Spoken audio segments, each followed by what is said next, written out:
ये संदेश Brooke hills में स्थित कलीसिया सीक्रेट चर्च के डॉक्टर डेविड प्लैट द्वारा दी गई शिक्षा है।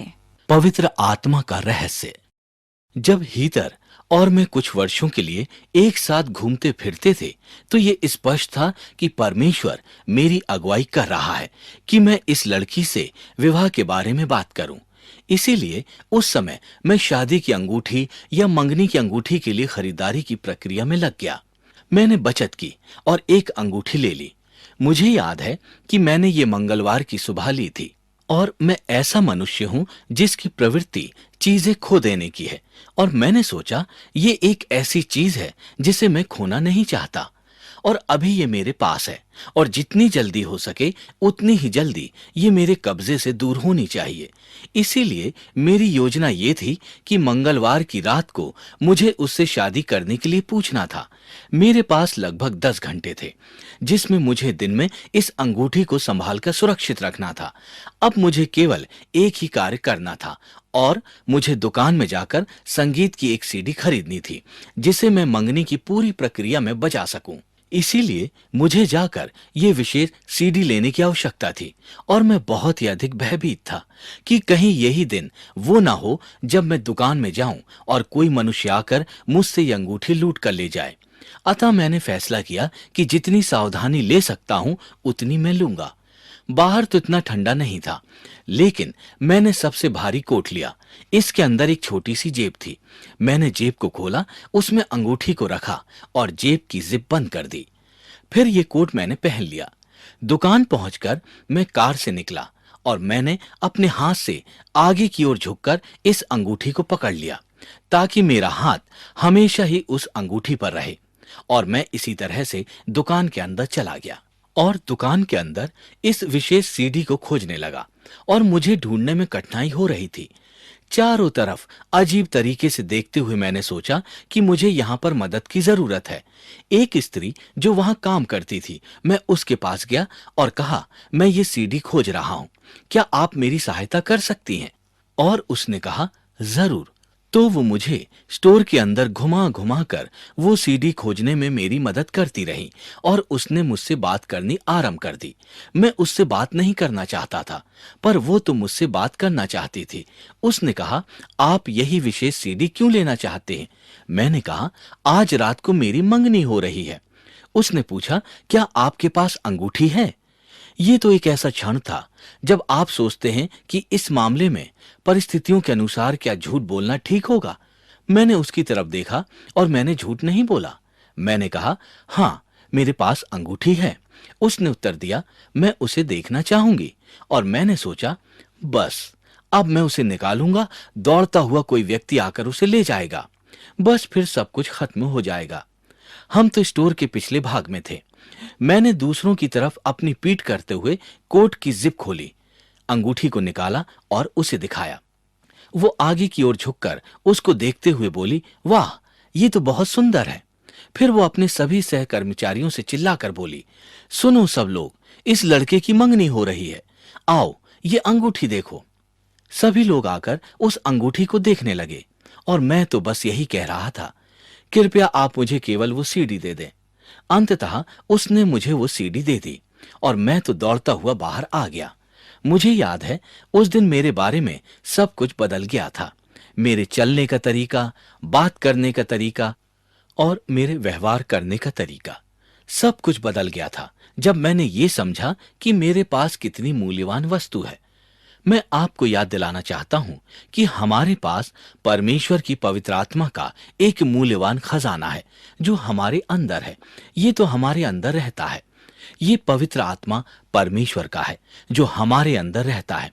और मैं निश्चित रूप से कहता हूं कि मसीही होने के नाते हमारा जीवन आवश्यक रूप से बदल जाएगा अगर हम ये समझ लें कि हमारे अंदर ये खजाना है।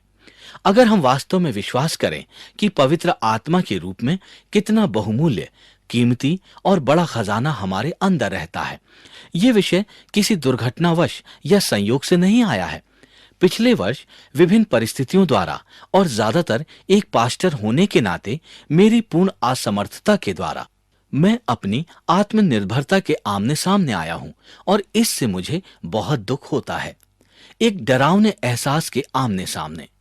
मैं एक अंश हूं और मैं सोचता हूं कि मेरे लिए यह कहना सुरक्षित होगा कि हम सब आज अपनी संस्कृति में एक धार्मिक प्रणाली के अंश हैं, जिसने बहुत से ऐसे साधन और तरीके पैदा किए हैं कि कलीसिया को अंततः परमेश्वर के पवित्र आत्मा की बहुत सहायता की जरूरत है।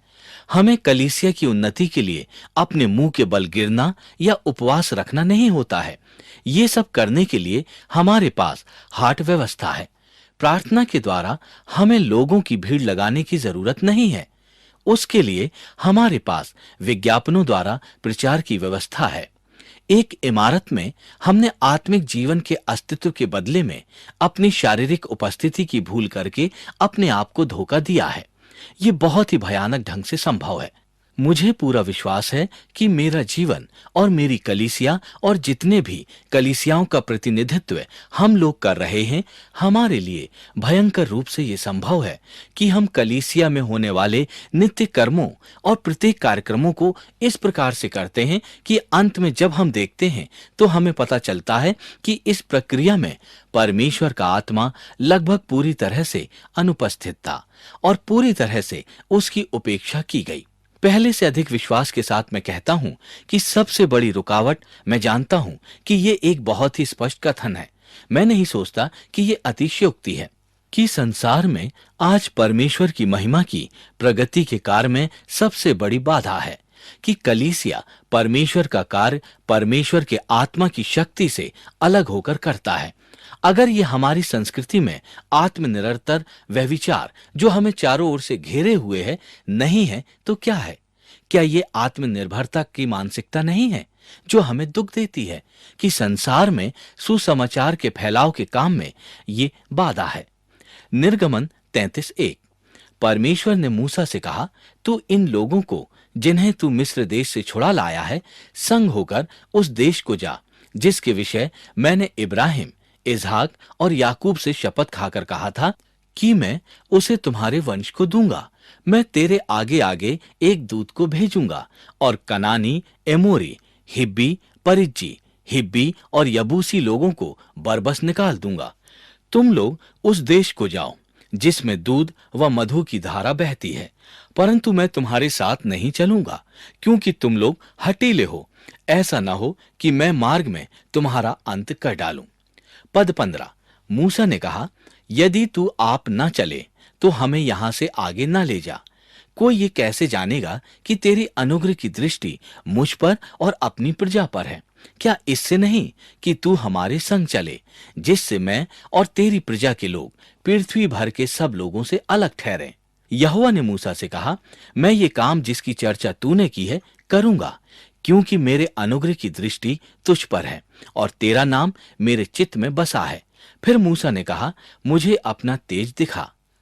यहां पर मूसा इस अध्याय के शुरू में मूसा परमेश्वर के लोगों को मिस्र से दासत्व के बंधन से छुड़ा के लाया। यहां तक लोगों ने मरुभूमि में भटकने से पहले स्वर्ग से अन्न और चट्टान से पानी देखा था। परमेश्वर ने अपना अनुग्रह और ऐश्वर्य उन पर उंडेला था, उनको लाल समुद्र से निकाला था, जहां पर उन्होंने परोक्ष में दिखाई पड़ने वाले दर्पण में पानी को मिस्रियों पर गिरते और उन लोगों को चकनाचूर होते हुए देखा था। परमेश्वर ने स्वयं को दिखाया और वो इस तर्क पर आया। निर्गमन 32 के बाद मूसा पर्वत पर परमेश्वर से भेंट के लिए जाता है और वो जब पहाड़ से नीचे आता है तो परमेश्वर के लोग सोने के एक बछड़े की उपासना कर रहे थे और हर प्रकार के आमोद प्रमोद में फंसे हुए थे। निर्गमन 32 में ये पूरे पुराने नियम की अनुनय प्रार्थना की एक अविश्वसनीय चित्रांकन है। मूसा परमेश्वर के लोगों के निमित्त विनती करता है और अंत में परमेश्वर की कृपा से केवल 3000 लोग ही मरे थे, केवल 3000। और फिर निर्गमन 33 में परमेश्वर कहता है, सौदा ये है कि इस देश के लिए मैंने तुझसे प्रतिज्ञा की थी। ये प्रतिज्ञा का देश है जहां दूध व मधु बहता है, ये तेरा है। समस्या केवल यह है कि इस देश में मैं तेरे साथ नहीं जाऊंगा। अतः मूसा परमेश्वर की आशीषें तो ले सकता है, वो देश जो परमेश्वर ने कहा था, वो परमेश्वर की आशीषें परमेश्वर की उपस्थिति के बिना ही ले सकता है। हम पर इसकी क्या प्रतिक्रिया होगी? इससे पहले कि हम इस प्रश्न का उत्तर दें, सावधान रहें। परमेश्वर की आशीषें बिना परमेश्वर की उपस्थिति के, क्या बिल्कुल यही मसीहत की छाप नहीं है जिसे हमने आज निर्मित किया है? ये प्रार्थना करें, स्वर्ग को जाएं, परमेश्वर की आशीषों का अनुभव करें। आपको उसके साथ अपने उद्धारकर्ता और परमेश्वर के रूप में क्षण प्रति क्षण के आधार पर उसकी आधिकारिक उपस्थिति का अनुभव करने की आवश्यकता नहीं है। ये ईश्वर निंदा है। अगर आप परमेश्वर को नहीं चाहते हैं तो आप स्वर्ग नहीं जाएंगे। आज हम प्रसिद्ध ईसाई धर्म के आमंत्रणों के विरुद्ध हम प्रभु यीशु मसीह के पास क्षमा याचना के लिए नहीं आते हैं। अच्छा जीवन और परिपूर्ण जीवन या स्वर्ग की प्राप्ति के लिए नहीं आते हैं। ऐसा नहीं है कि ये चीजें अच्छी नहीं हैं। हम यीशु मसीह के पास परमेश्वर के लिए आते हैं और ये सब चीजें परमेश्वर से ही मिलती हैं और हमें परमेश्वर की आवश्यकता है और केवल परमेश्वर का आत्मा ही उसको हम पर प्रकट कर सकता है। इसीलिए इस अध्याय में मूसा विनती करता है, हे परमेश्वर, मैं तेरे बिना एक कदम भी आगे नहीं चल सकता हूं। इस विषय को समझने के लिए कि हमें आत्मा के लिए व्यग्र क्यों होना चाहिए, ये बहुत बड़ी बात है। 4 कारण अति शीघ्रता से हम देखेंगे। पहली, हमारे पास ये नियत कार्य है जिसे हम पूरा नहीं कर सकते। मूसा ये देखता है कि परमेश्वर ने उसे बुलाया है और एक कार्य उसके सामने रखा है कि इन लोगों को उस देश में लेकर चल, और वो कहता है, परमेश्वर, मैं ये नहीं कर सकता। तेरी उपस्थिति के बिना कोई भी ये नहीं कर सकता। कोई ऐसा मार्ग नहीं है जिसके द्वारा मैं ये कर सकूं। जो काम तूने मुझे करने के लिए बुलाया है और उसे करने के लिए जो साधन तूने मुझे दिए हैं, उनमें बहुत अंतर है। वो देखता है कि काम की गहराई और आकार बहुत बड़ा है और ये उसको व्याकुल कर देता है। आत्मा के प्रति व्यग्रता की चाह को खोने का शायद ये एक कारण है कि हम जिस कार्य को करने के लिए बुलाए गए हैं, हम कार्य का महत्व और आकार को देखने की क्षमता को खो देते हैं। हमारे पास एक विशेष अधिकार है जिसे हम खो नहीं सकते। ये दूसरी चीज है। पद 7 पर अब हम चलते हैं। मैं चाहता हूं कि आप मेरे साथ ये चित्रांकन देखें। मैं आपको ये याद कराता हूं, मूसा तंबू को छावनी से बाहर दूर खड़ा करता था और उसको मिलाप वाला तंबू कहता था। जो कोई परमेश्वर को ढूंढता था, पर इस मिलाप वाले तंबू के पास जो छावनी से बाहर था, निकल जाता था। और जब भी मूसा तंबू के पास जाता था, इसे सुनिए, इस चित्र को सोचिए, सब लोग उठकर अपने अपने डेरे के द्वार पर खड़े हो जाते थे और जब तक मूसा उस तंबू में प्रवेश न करता था तब तक उसको देखते रहते थे। जब मूसा तंबू में प्रवेश करता था तब बादल का खंबा तंबू के द्वार पर ठहर जाता था और परमेश्वर मूसा से बातें करने लग जाता था। सब लोग जब बादल के खंबे को तंबू के द्वार पर ठहरा देखते तब उठ उठकर अपने अपने डेरे के द्वार पर से दंडवत करते थे। यहोवा मूसा से इस प्रकार आमने सामने बातें करता था जिस प्रकार कोई अपने मित्र से बातें करता है। अगर ये पद 11 आपको हम सबको आश्चर्यचकित नहीं करता है तो हम परमेश्वर को नहीं जानते। इस चित्रांकन को देखें। जब जब मूसा इस तंबू की ओर जाता था और आप अपने तंबू में अपने दोस्तों से बात कर रहे हैं, तब अचानक से ये समाचार मिलता है कि मूसा उस तंबू में जा रहा है और तब आप और हजारों हजारों लोग अपने तंबुओं से बाहर निकलकर आते थे। और जैसे ही ये व्यक्ति आपके सामने से गुजरता है तो आप शांत होकर, भयभीत होकर खड़े हो जाते हैं। आप उसको तंबू की ओर जाते, उसको खोजते हुए, अंदर जाते हुए और फिर बंद करते हुए देखते रहते हैं और एक बादल का खंबा उस पर आकर ठहर जाता है और पूरा विश्वासी समुदाय भयभीत खड़ा देख रहा है कि एक व्यक्ति परमेश्वर से मिल रहा है। क्या दृश्य! पुराने नियम के इस व्याख्यान को हम यूं ही नहीं छोड़ सकते हैं। आपको याद दिलाता हूं कि परमेश्वर के अनुग्रह के द्वारा परमेश्वर से जाकर मिलते हुए देखने की आवश्यकता नहीं है। हर व्यक्ति जिसका परमेश्वर से कोई संबंध है, उसके पास परमेश्वर के साथ तंबू का ही नहीं, आप स्वयं तंबू हैं। आप तंबू हैं। ये हमारे लिए साथ रहता है। हमारा कितना सौभाग्य है कि पुराने नियम में केवल कुछ चुने हुए लोगों के लिए जो विशेषाधिकार सुरक्षित थे, वही मुझे और आपको प्रतिदिन अनुभव करने के लिए है। हमें तो उसके आत्मा के लिए अति व्यग्र होने के लिए लोग होना चाहिए। हम व्यर्थ की वस्तुओं में इतने व्यस्त क्यों हो जाते हैं कि इस अधिकार की अवहेलना कर देते हैं? हमारा ये एक परिवार है जिसे हम भूल नहीं सकते। पद 15 और 16 में मूसा जो प्रार्थना कर रहा है वो केवल अपने लिए ही परमेश्वर की आशीषों को नहीं मांग रहा है, परंतु परमेश्वर के लोगों के लिए आशीष मांग रहा है। वो परमेश्वर को पुकार कर आप पर, मुझ पर और उसके लोगों पर उसकी उपस्थिति की पूर्णतया को उंडेलने के लिए कह रहा है। आप हमारे बीच में ये कह रहे हैं और ये एक सामूहिक वस्तु है।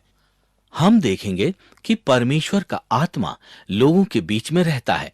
हां, वो हमारे व्यक्तिगत जीवन में कार्य करता है, कोई प्रश्न नहीं। अंततः इसका काम लोगों को परमेश्वर की छवि के अनुरूप करना है। हम इस काम में एक साथ हैं। हम तो लोग हैं। और चौथा कारण, हमारे पास एक परमेश्वर है जिसकी था हम नहीं ले सकते। जब आप पद 18 पर आते हैं तो मूसा कहता है, मुझे अपना तेज दिखा। मैं सोचता हूं कि पुराने नियम में ये बहुत निर्भीक प्रार्थनाओं में से एक है। मेरा मतलब है कि इसके बारे में सोचें। एक व्यक्ति ने जलती हुई झाड़ी में परमेश्वर का तेज देखा था। यह व्यक्ति मिस्र में होने वाली सारी महामारियों में सबसे आगे था। इस व्यक्ति ने परमेश्वर के लोगों को लाल समुद्र के बीच से निकाला था। इस व्यक्ति ने चट्टान पर मारा था तो उसमें से पानी निकला था, और जिसकी विनती पर स्वर्ग से भोजन गिरा था। जब प्रत्येक व्यक्ति पर्वत से भागकर नीचे आ रहा था, क्योंकि ये सब तो बहुत खतरनाक था, मूसा ही वो व्यक्ति था जो पर्वत पर चढ़कर परमेश्वर के तेज को देख सका था। अगर किसी ने भी परमेश्वर के तेज को देखा तो वो मूसा था। और अब वो इस अवस्था में पहुंच गया है जहां वो कहता है कि मुझे अपना तेज दिखा। वो ये कैसे कह सकता है? यहां पर वो ऐसे कह सकता है, अगर आप एक बार परमेश्वर की महिमा का स्वाद ले चुके हैं तो और ज्यादा के लिए आपकी इच्छा हो जाती है, जो कभी तृप्त नहीं होती। आप उसकी महिमा को और अधिक अनुभव करना चाहते हैं। इसीलिए हमें ऐसे लोग होने चाहिए जो परमेश्वर के आत्मा के लिए व्याकुल हों। क्योंकि यूहन्ना 16 अध्याय के 12 से 15 आप इसे लिख सकते हैं। यीशु मसीह अपने चेलों से कह रहा है, जब आत्मा आएगा वो सब कुछ जो मेरे पास है वो मेरी बातों में से लेकर तुम्हें बनाएगा। जो कुछ पिता का है वो सब मेरा है, इसीलिए वो मेरी बातों से लेकर तुम्हें चलाएगा। ये अच्छा समाचार है। ये तो बहुत ज्यादा है। जो कुछ पिता के पास है वो यीशु मसीह का है, और वो हमें सब दिखाने वाला है, और वो अपनी आत्मा के द्वारा ये करेगा। तुम्हारे और मेरे पास एक पथ है जिसके द्वारा हम परमेश्वर की महिमा को जान सकते हैं, उसका अनुभव कर सकते हैं और उसमें बढ़ सकते हैं, क्षण प्रति क्षण, दिन प्रतिदिन परमेश्वर की आत्मा की सहभागिता द्वारा। इसीलिए अगर हम परमेश्वर की महिमा के बारे में जानना चाहते हैं तो हमें ऐसे लोग होना चाहिए जो परमेश्वर के आत्मा के लिए व्याकुल हों। ये 4 कारण हैं जो हमें 4 प्रार्थनाओं की ओर अग्रसर करती हैं।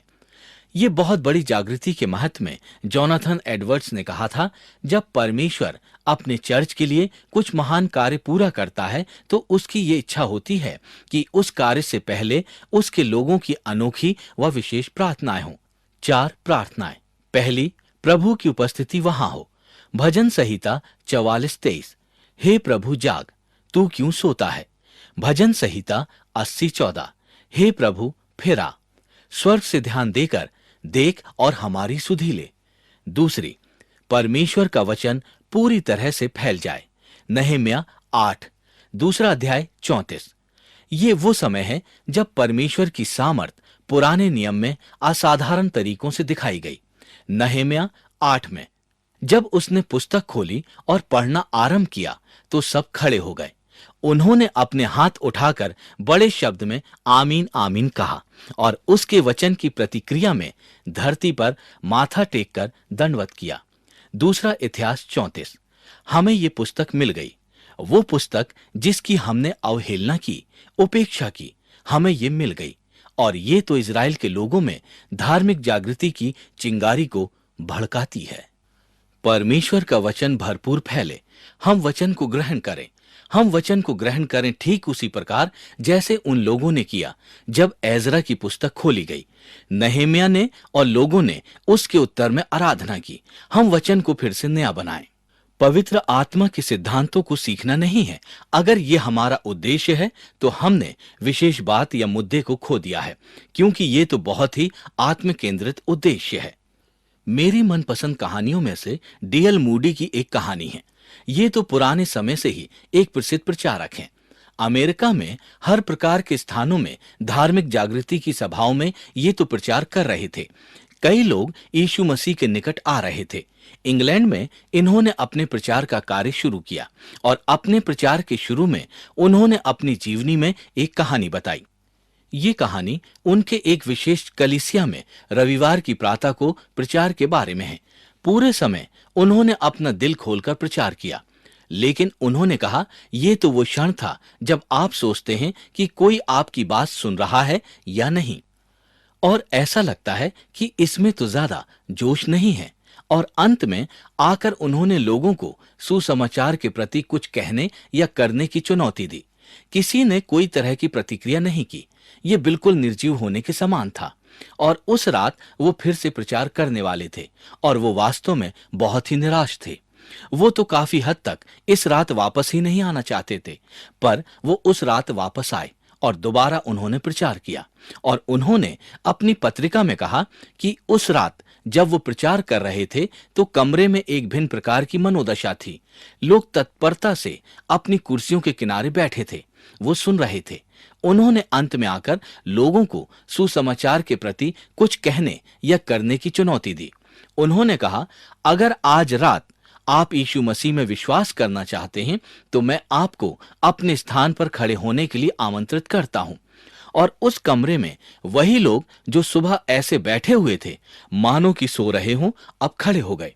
मूडी ने सोचा कि शायद इन्होंने मुझे गलत समझा है, इसीलिए उसने उन्हें बैठने को कहा। फिर उसने सुसमाचार पढ़ा और कहा, अगर आप आज रात वास्तव में यीशु मसीह पर विश्वास करना चाहते हैं तो खड़े हो जाएं।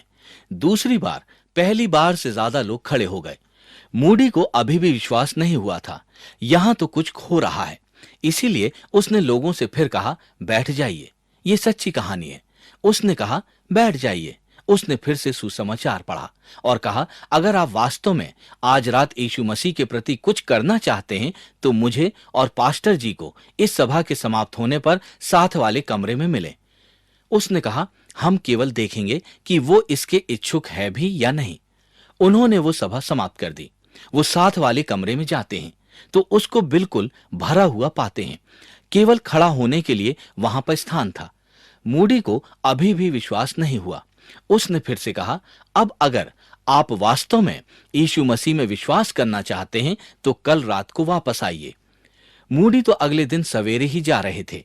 उसने कहा, आप कल रात को आइए और पास्टर आपके साथ सहभागिता करेंगे। सो वो तो अगले दिन इन सब लोगों को अधर में लटका हुआ छोड़कर शहर से चले गए। ये सच्ची कहानी है। जब वो अगली जगह पहुंचे तो उसे कलीसिया के पास्टर का टेलीग्राम मिला, जिसमें लिखा था, मूडी तुमको तो यहां वापस आना ही पड़ेगा। और मूडी वापस आए और कई हफ्तों तक लगातार उन्होंने प्रचार किया और उससे पूरे शहर ने एक सशक्त जागृति का अनुभव किया। बहुत संख्या में लोग यीशु मसीह में विश्वास ला रहे थे। मूडी एक जिज्ञासु व्यक्ति था। वो जानना चाहता था कि रविवार की सुबह और रविवार की रात को क्या हुआ। ये सब कुछ तो बिल्कुल भिन्न था। लोग वही, पर नजारा भिन्न था। और उसने कुछ खोजने का काम शुरू किया। उसने पता किया कि उस क्षेत्र में एक बीमार स्त्री जो पलंग से नहीं उठ सकती थी, उस स्त्री ने अमेरिका में मूडी की सभाओं के बारे में पढ़ा था। वो उस सभा आराधना सभा में नहीं थी। उसकी बहन उसके लिए कुछ खाना लाई थी। उसकी बहन तो कलीसिया में गई थी। उस स्त्री ने कहा, इस सुबह प्रार्थना सभा कैसी थी?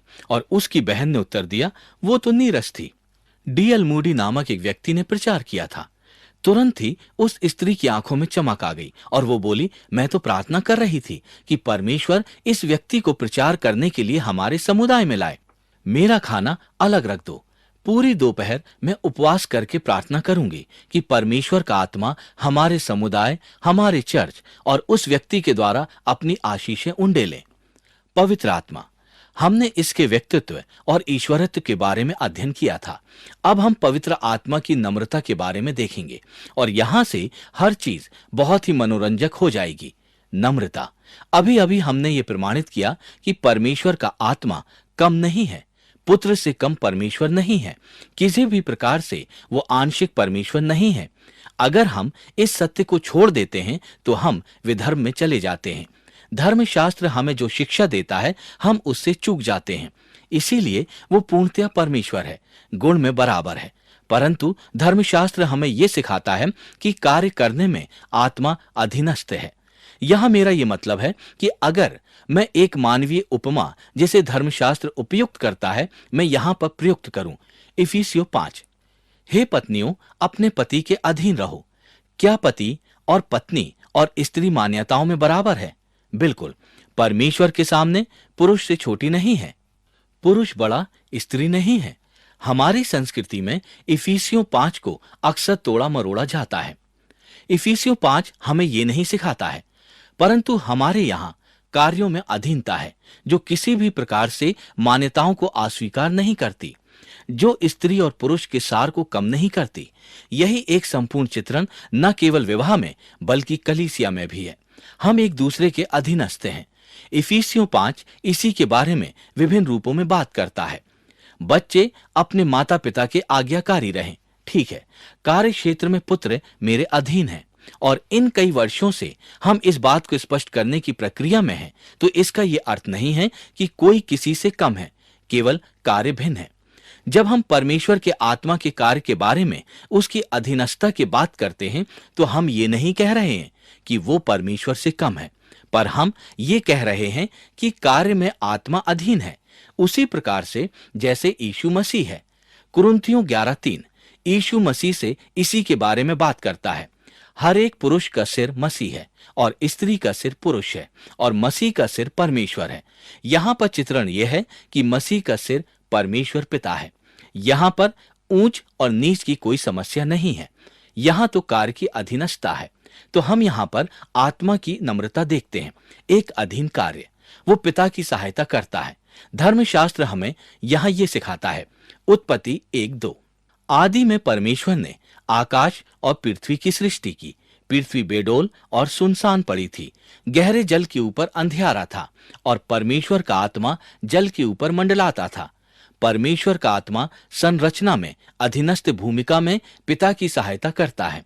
परमेश्वर के मुंह के वचन द्वारा आकाश का निर्माण हुआ, उसके मुंह की श्वास द्वारा तारागण बनाए गए।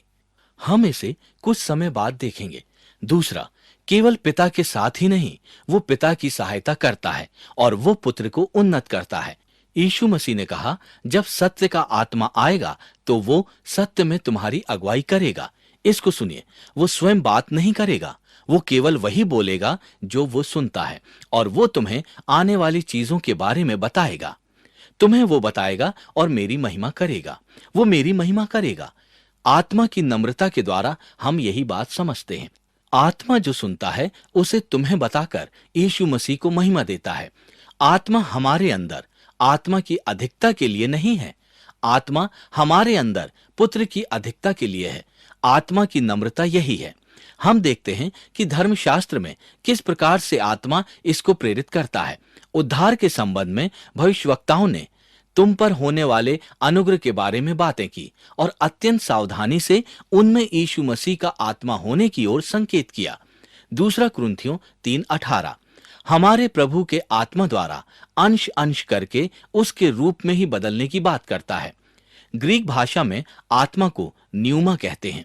हम लोगों को न्यूमन्स कहने की बजाय मसीही कहलाए जाने का एक कारण है, क्योंकि हम लोगों का आत्मा के साथ उतना समर्थन नहीं है जितना हमारे जीवन का यीशु मसीह के साथ है।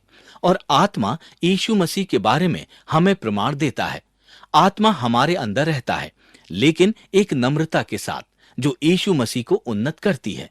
ये बहुत ही सुंदर चित्रण विशेषकर आज हमारी संस्कृति में हमारे अस्तित्व में समानता, सार में बराबरी, जिसका अर्थ है कि हम सबकी एक ही भूमिका है और हमें अपने आप को एक दूसरे के अधीनस्थ करने की आवश्यकता नहीं है।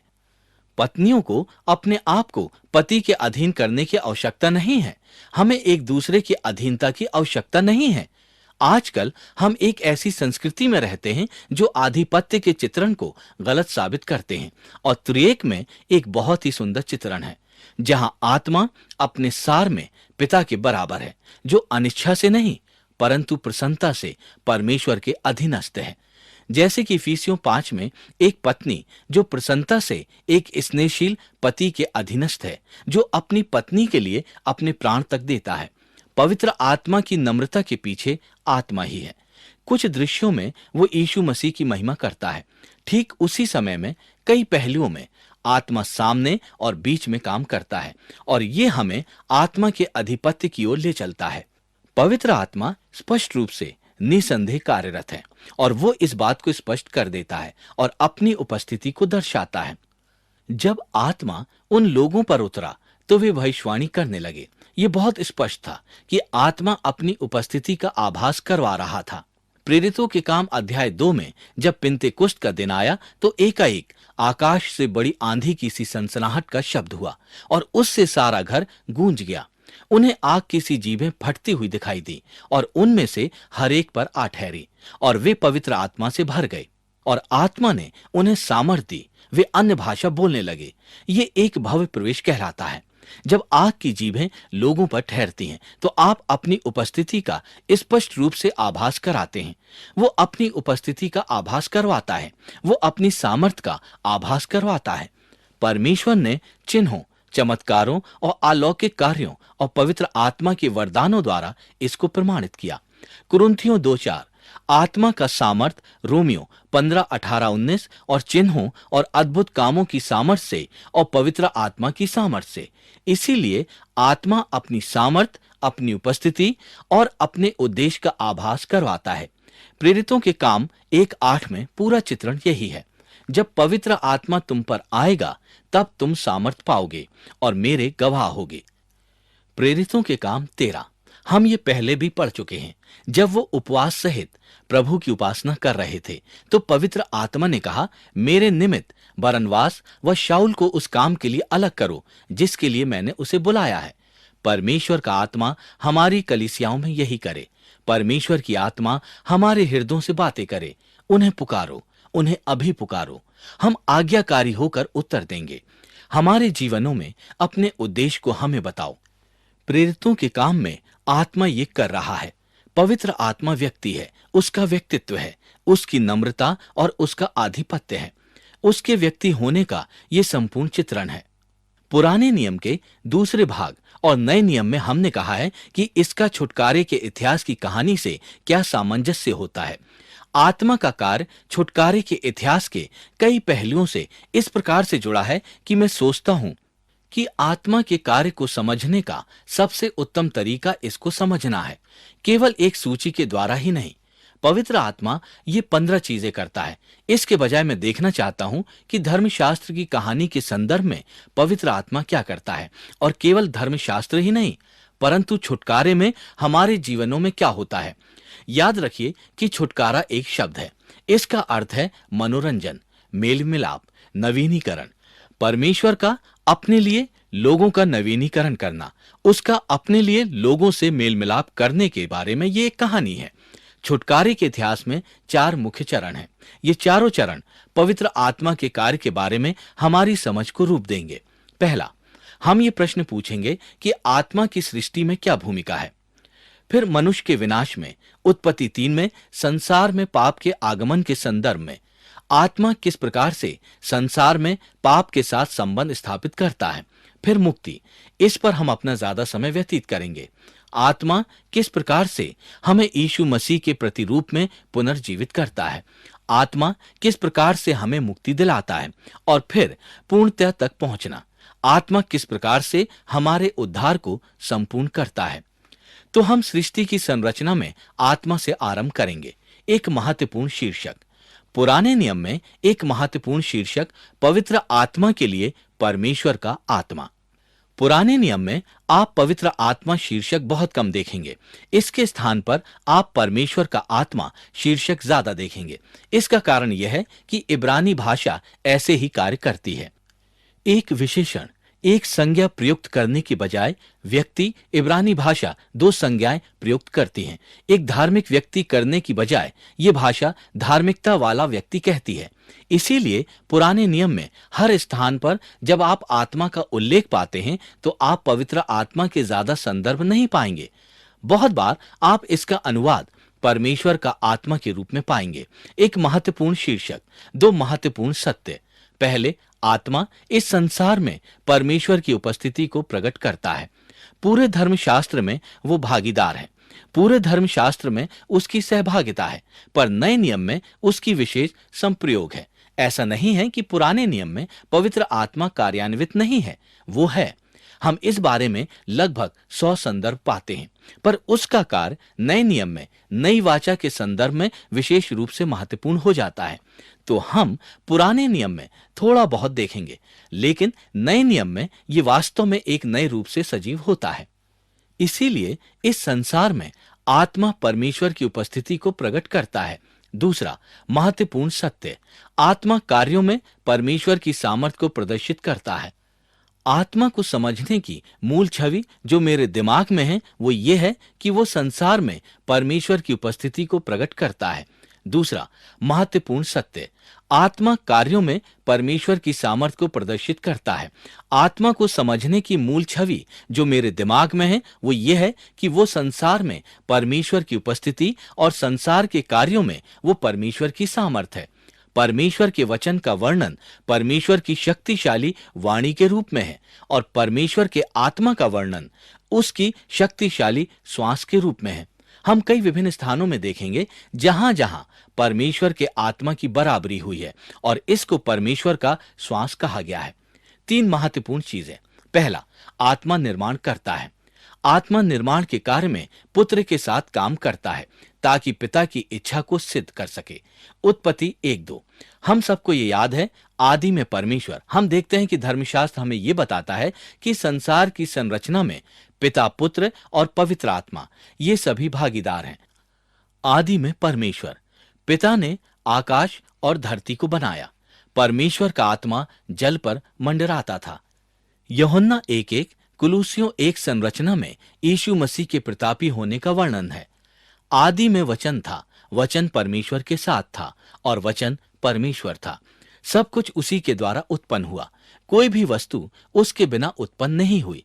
कुलुसियों 1 में लिखा है, तो आप देखते हैं कि संरचना का श्रेय पिता, पुत्र और पवित्र आत्मा को जाता है। पवित्र आत्मा पुत्र के साथ काम करता है ताकि पिता की इच्छा पूर्ण हो। पवित्र आत्मा सृष्टि की हर चीज को जीवन देता है। परमेश्वर के पवित्र आत्मा के बिना आकाश की मनोहरता का कोई अस्तित्व नहीं है। भजन संहिता 104, तू आत्मा भेजता है और वे सिरजे जाते हैं। तू धरती को नया कर देता है। जब तू आत्मा भेजता है तो वो बनाए जाते हैं। ये बना रहा है। आत्मा हर प्राणी को जीवन देता है। अय्यूब 33:4 को देखें, मुझे ईश्वर के आत्मा ने बनाया है और सर्वशक्तिमान की सांस से मुझे जीवन मिलता है। देखिए कि किस प्रकार से आत्मा परमेश्वर की सांस से संबंधित है। आत्मा बनाता है, ये एक सत्य है। दूसरा, आत्मा पोषण करता है। संरचना में आत्मा का कार्य पोषण का है। वो ईश्वरीय व्यवस्थापक है। उत्पत्ति 11:2 में मूलतः आत्मा गड़बड़ी की अवस्था से ब्रह्मांड का निर्माण करता है। ये तो संसार में जहां कुछ भी नहीं था सुव्यवस्था लाने का एक चित्रण है। इसका अर्थ हुआ कि इसको सुनियोजित करना, वही सुयोजना जो हमें इस धरती पर जीने के योग्य बनाती है। आत्मा ईश्वरीय व्यवस्थापक है, वो ईश्वरीय संरक्षक है। अय्यूब 34 का ये पद मुझे बहुत पसंद है। अगर वो मनुष्य से अपना मन हटाए और अपना आत्मा और श्वास अपने में ही समेट ले तो सब देहधारी एक संग नाश हो जाएंगे। इस समय आप सांस ले रहे हैं, ये परमेश्वर के पवित्र आत्मा की सामर्थ द्वारा ही है। हमें अपनी हर सांस के लिए उसकी आवश्यकता है। वो मनुष्य के सांस की संरक्षकता करता है। अय्यूब 27:3, जब तक मेरी सांस बराबर आती है, ईश्वर का आत्मा मेरे नथनों में बना है। वो मनुष्य की आत्मा की रक्षा करता है। भजन संहिता 51 और यशाया 57 ईश्वरीय व्यवस्थापक, संरक्षक और फिर ईश्वरीय दाता, सभी प्रकार के विभिन्न उदाहरण हैं। हम इसके बारे में विशिष्ट रूप से बाद में बात करेंगे। नहम्याह 9 में, तूने उन्हें अपनी अच्छी आत्मा के द्वारा व्यवस्था दी और उन्हें मन्ना खिलाया और उनकी प्यास बुझाने को पानी देता रहा। यशाया 63, यहाँ यशाया लोगों से मूसा द्वारा अगुवाई करने में परमेश्वर ने जो किया उसके बारे में कह रहा है, जिसने उनके बीच में अपना पवित्र आत्मा डाला। ये कहाँ है? जो उन्हें समुद्र के बीच से निकाल लाया, वो कहाँ है? उनकी यात्रा में परमेश्वर का आत्मा उन्हें प्रदान कर रहा था। आत्मा बनाता है, आत्मा संरक्षक करता है और तीसरा, आत्मा संचालन करता है।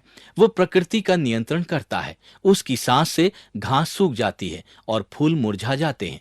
वो इतिहास का मार्गदर्शन करता है। यशाया 34, मैंने अपने मुंह से ये आज्ञा दी है और उसी की आत्मा ने उन्हें इकट्ठा किया है। भजन संहिता 143:10, तेरा भला आत्मा मुझको धर्म के मार्ग में ले चले। तो ये दो चीजें हैं संसार में परमेश्वर की आत्मा परमेश्वर की उपस्थिति में पूर्णतया प्रकट होता है और कार्यों में परमेश्वर की सामर्थ प्रदर्शित करता है। परमेश्वर की उपस्थिति का प्रगटीकरण, परमेश्वर की सामर्थ का प्रदर्शन वो सृष्टि में संरचना द्वारा करता है, पोषण और संचालन द्वारा करता है। संरचना में आत्मा कार्यान्वित है। अब हम विनाश पतन पर आते हैं। उत्पत्ति 3 मनुष्य के पाप में गिरने के बारे में हमें आत्मा के बारे में स्पष्ट रूप से संदर्भ नहीं मिलते हैं। यहां पर मैं पुराने नियम की एक छवि और नए नियम की कुछ छवि को लाना चाहूंगा।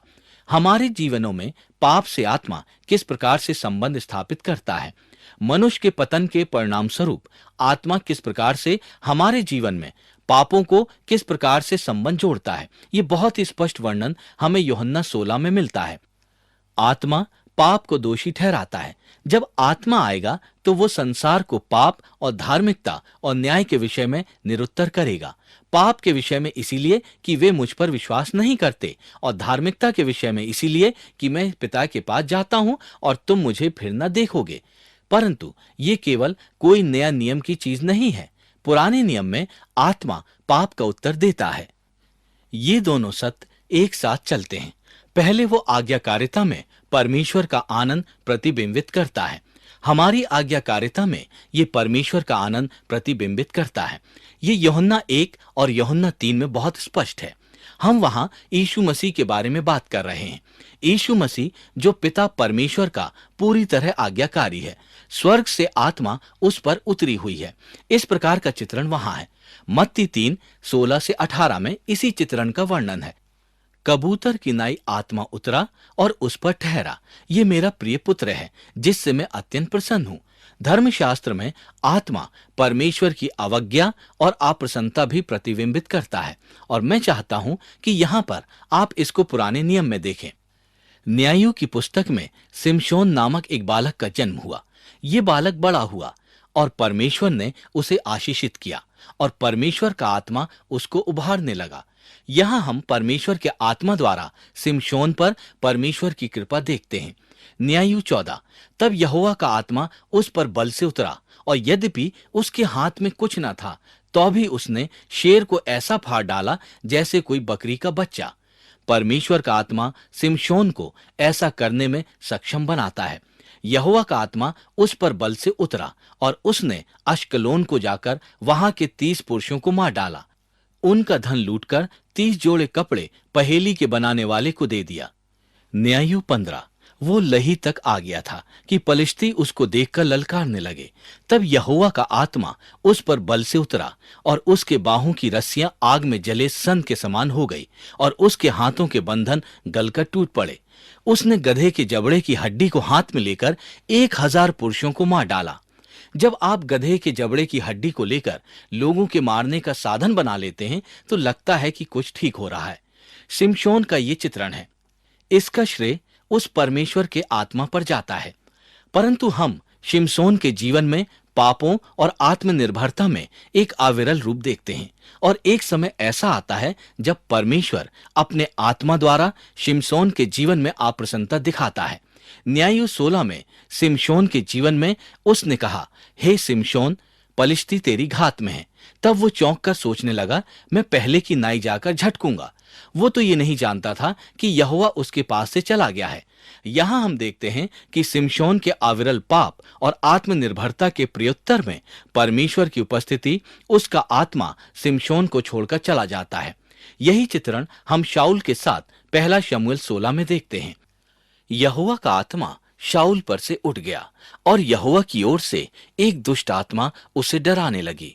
हम इस बारे में अभी और बात करेंगे कि पुराने नियम में किस प्रकार से आत्मा लोगों पर आता है और फिर चला जाता है, और जिस प्रकार से हम नए नियम में देखते हैं उसी प्रकार से लोगों पर नहीं रहता है।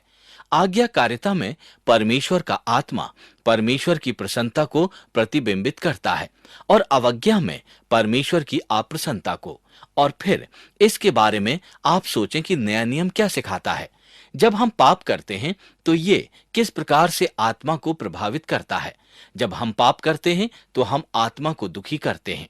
इफिसियों 4 और यशाया 63 दोनों ही इसके बारे में कहते हैं, यहोवा के आत्मा को दुखी मत करो। हमने प्रेरितों के काम 5 में देखा कि जब हम पाप करते हैं तो हम आत्मा से झूठ बोलते हैं। जब हम पाप करते हैं, मेरे साथ सोचिए, कोई भी पाप, धर्मशास्त्र में ये पाप की गंभीरता है। हम परमेश्वर के आत्मा को दुखी करते हैं। एक हठी विचार, ये करना, वो करना, ऐसा वैसा सोचना, ये न करना, कोई भी पाप, हम आत्मा को दुखी करते हैं। हम आत्मा से झूठ बोलते हैं। हम आत्मा का प्रतिरोध करते हैं। जब हम पाप करते हैं तो आत्मा को अपवित्र करते हैं। ये पहला कुरिन्थियों 6 में व्यभिचार के संदर्भ में लिखा गया है, जो आपकी देह को अपवित्र करती है, जो पवित्र आत्मा का मंदिर है। हम आत्मा को अपवित्र करते हैं। जब हम पाप करते हैं तो आत्मा को बुझा देते हैं। हम आत्मा की अग्नि को बुझा देते हैं। पाप हमारे अंदर की ज्वाला पर पानी उंडेलने की तरह होता है, और जब हम पाप करते हैं तो हम आत्मा का अनादर करते हैं। इब्रानियों 10:29 के अंत में, किसने वाचा के लहू को जिसके द्वारा वो पवित्र ठहराया गया था अपवित्र जाना है और अनुग्रह की आत्मा का अपमान किया है।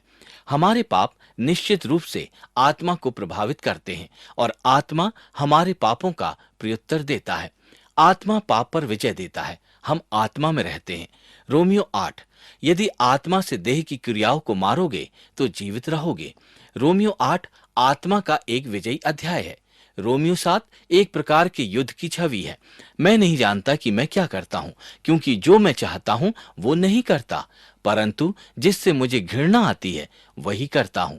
और यदि जो मैं नहीं चाहता वही करता हूं, तो मैं मान लेता हूं कि मैं उसका करने वाला नहीं हूं, वरन पाप है जो मुझ में बसा हुआ है। मेरे अंदर अच्छा करने की इच्छा तो है, पर भले काम मुझसे नहीं बन पड़ते। जिस अच्छे काम की मैं इच्छा नहीं करता वही किया करता हूं। लेकिन यदि मैं वही करता हूं जिसकी इच्छा नहीं करता, तो उसका मारने वाला मैं नहीं, परंतु पाप जो मुझ में बसा हुआ है। मैं कैसा अभागा मनुष्य हूं। मुझे इस मृत्यु की देह से कौन बचाएगा। वो रोकर दुहाई दे रहा है, मेरे अंदर युद्ध है। हमारे प्रभु यीशु मसीह के द्वारा परमेश्वर का धन्यवाद हो। रोमियो 8:1, अब जो मसीह यीशु में है उन पर दंड की आज्ञा नहीं, क्योंकि वे शरीर के अनुसार नहीं वरन आत्मा के अनुसार चलते हैं। क्योंकि जीवन के आत्मा की अवस्था ने मसीह यीशु में मुझे पाप की और मृत्यु की व्यवस्था से मुक्त कर दिया है। वो हमें पाप पर विजय देता है। और शेष अध्याय में ये लिखा है कि अगर आप आत्मा द्वारा अपने देह के बुरे कामों को मार दें तो आप जीवित रहेंगे, क्योंकि हम यहोवा की आत्मा द्वारा चलाए जाते हैं। अनुग्रह के साथ आत्मा की जीत की ये तस्वीर है। कैसी करुणा है कि जिसका हम अनादर करते हैं वो हमें अपराधी नहीं ठहराता है। जिसको हम दुख देते हैं और जिसका प्रतिरोध करते हैं और जिससे झूठ बोलते हैं, वही हमें जीवन, अनुग्रह और पाप पर विजय देता है। ये एक अच्छा समाचार है। हम आत्मा में रहते हैं। हम आत्मा में संघर्ष करते हैं। इफिसियों 6, हमारा ये युद्ध लहू और मांस से नहीं, परंतु प्रधानों से और अधिकारियों से और इस संसार के अंधकार के हाकिमों से और उस दुष्टता की आत्मिक सेनाओं से है जो आकाश में है। और फिर अंत में, और उद्धार का टोप और आत्मा की तलवार जो यीशु मसीह है। परीक्षा में पढ़कर जब यीशु मसीह मत्ती 4 और लूका 4 में युद्ध करते हैं तो वो किस चीज से युद्ध करते हैं? अपने वचन से, आत्मा की तलवार से वो लड़ते हैं। इसीलिए हम वचन को अपने हृदय में रखते हैं, क्योंकि पाप से युद्ध करने में ये हमारा हथियार है। ये आत्मा की तलवार है। हम आत्मा में रहते हैं, हम आत्मा में युद्ध करते हैं और हम आत्मा में प्रार्थना करते हैं। इफिसियों 6:18 और हर समय और हर प्रकार से आत्मा में प्रार्थना और विनती करते रहो। ये केवल एक छोटा सा उपचार है कि किस प्रकार से आत्मा पाप का प्रत्युत्तर देता है। आज्ञाकारिता में परमेश्वर का आनंद प्रतिबिंबित करता है। अनआज्ञाकारिता में परमेश्वर का क्रोध और हमारे पाप का आत्मा किस प्रकार से प्रत्युत्तर देता है जब हम झूठ बोलते हैं, प्रतिरोध करते हैं और उसे दुखी करते हैं। परंतु वो हमें पाप पर विजय देता है। छुटकारे में आत्मा। छुटकारे में आत्मा हम 3 विभिन्न तरीकों से देखेंगे। सबसे पहले पूर्व अनुमति छुटकारा। ये तो पुराने नियम में उत्पत्ति से मलाकी तक है। पूर्वानुमानित छुटकारा इज़राइल के साथ आत्मा।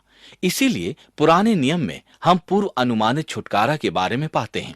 और दूसरा पूरा किया हुआ छुटकारा जो सुसमाचारों मत्ती, मरकुस, लूका और यूहन्ना में है। हम यीशु मसीह की छवि को देखते हैं और हम देखते हैं कि इज़राइल के साथ आत्मा नहीं है, परंतु यीशु मसीह पर आत्मा है और यीशु मसीह और आत्मा के बीच संबंध है। तीसरा व्यवहारिक छुटकारा जो प्रेरितों के काम से प्रकाशित वाक्य तक में है। कलीसिया में पवित्र आत्मा।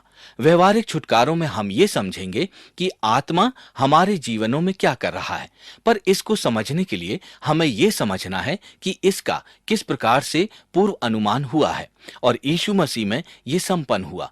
किस प्रकार से आत्मा इज़राइल और यीशु मसीह में कार्य कर रहा था। पूर्वानुमानित छुटकारा इज़राइल के साथ आत्मा। मुख्य शब्द साथ है, इज़राइल के साथ आत्मा। हमने पहला शमूएल 16 में देखा, यहोवा के आत्मा ने शाऊल को छोड़ दिया था। पुराने नियम में पवित्र आत्मा एक क्षणिक रूप में रहती है। भजन संहिता 51 में दाऊद कह रहा है, तू मुझे अपने सामने से निकाल ना दे और अपना आत्मा मुझसे अलग ना कर। पुराने नियम में चित्रण यह है कि आत्मा लोगों पर आता है और फिर उन्हें छोड़ देता है। अनित्य उपस्थिति। पुराने नियम में कई बार यह उल्लेख है कि पवित्र आत्मा व्यक्तियों में रहता है। यहेजकेल 10 में उस समय का चित्रण है जब यहेजकेल ने यहोवा की आत्मा को यरूशलेम में मंदिर से अलग होते हुए देखा था। यहोवा का आत्मा उस स्थान से अलग होते हुए देखा गया था। यहोवा का आत्मा उस स्थान से जहां वो रहता था जाते हुए देखा था। इसीलिए अनित्य उपस्थिति। और दूसरा, पुराने नियम में पवित्र आत्मा एक अधूरी प्रतिज्ञा है। अधूरी से मेरा यहां अभिप्राय है कि मूलतः जो पूरी नहीं हुई। पवित्र आत्मा की परिपूर्णता, उसकी प्रतिज्ञा का पुराने नियम में अनुभव नहीं हुआ है। कुछ और भी बात है। यशाया को सुनिए, तुम्हारा देश सुनसान छोड़ दिया जाएगा, शहरपना एक निर्जन भूमि की तरह हो जाएगी जो भेड़ बकरियों के चरने का स्थान होगी, जब तक हमारे ऊपर परमेश्वर का आत्मा ना आए। यहेजकेल 36:26। मैं तुमको एक नया मन दूंगा और तुम्हारे भीतर एक नई आत्मा उत्पन्न करूंगा कि तुम मेरी विधियों पर चलोगे और मेरे नियमों को मानकर उनके अनुसार करोगे। यहेजकेल 39। मैं उनसे अपना मुंह कभी ना फेरूंगा। इज़राइल के घराने पर अपना आत्मा उंडेला है। योएल 2:28। इसके बाद मैं सब लोगों पर अपना आत्मा उंडेलूंगा। ये पुराने नियम पूर्व अनुमानित अधूरी प्रतिज्ञा है। अनित्य उपस्थिति, अधूरी प्रतिज्ञा। तो फिर आत्मा क्या कह रहा है? अनित्य उपस्थिति के होते हुए अगर वो परिपूर्णता में आएगा तो वो अब क्या कर रहा है? सबसे पहले पुराने नियम में इज़राइल के साथ आत्मा, वो यहोवा के कार्य को करने के योग्य बना रहा है। वो यहोवा के कार्य को करने के योग्य बना रहा है और विभिन्न प्रकार से वो ये कह रहा है, वो परमेश्वर के लोगों को अगवानी के लिए सशक्त कर रहा है।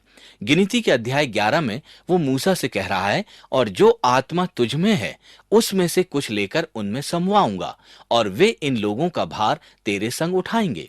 यही चित्रण गिनती 27 में भी है। यहोवा ने मूसा से कहा, तू नून के पुत्र यहोशू को लेकर उस पर अपना हाथ रख, उसमें मेरा आत्मा है। न्यायों में सब जगह इसी के बारे में है। न्यायों 3, उसमें यहोवा का आत्मा समाया और वो इजरायलियों का न्यायी बन गया और लड़ने को निकला।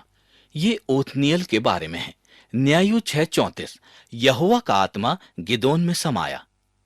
न्यायु 11:29 में मिथा और दूसरे लोगों पर आत्मा उतरा और वो अगुवाई करने लगे।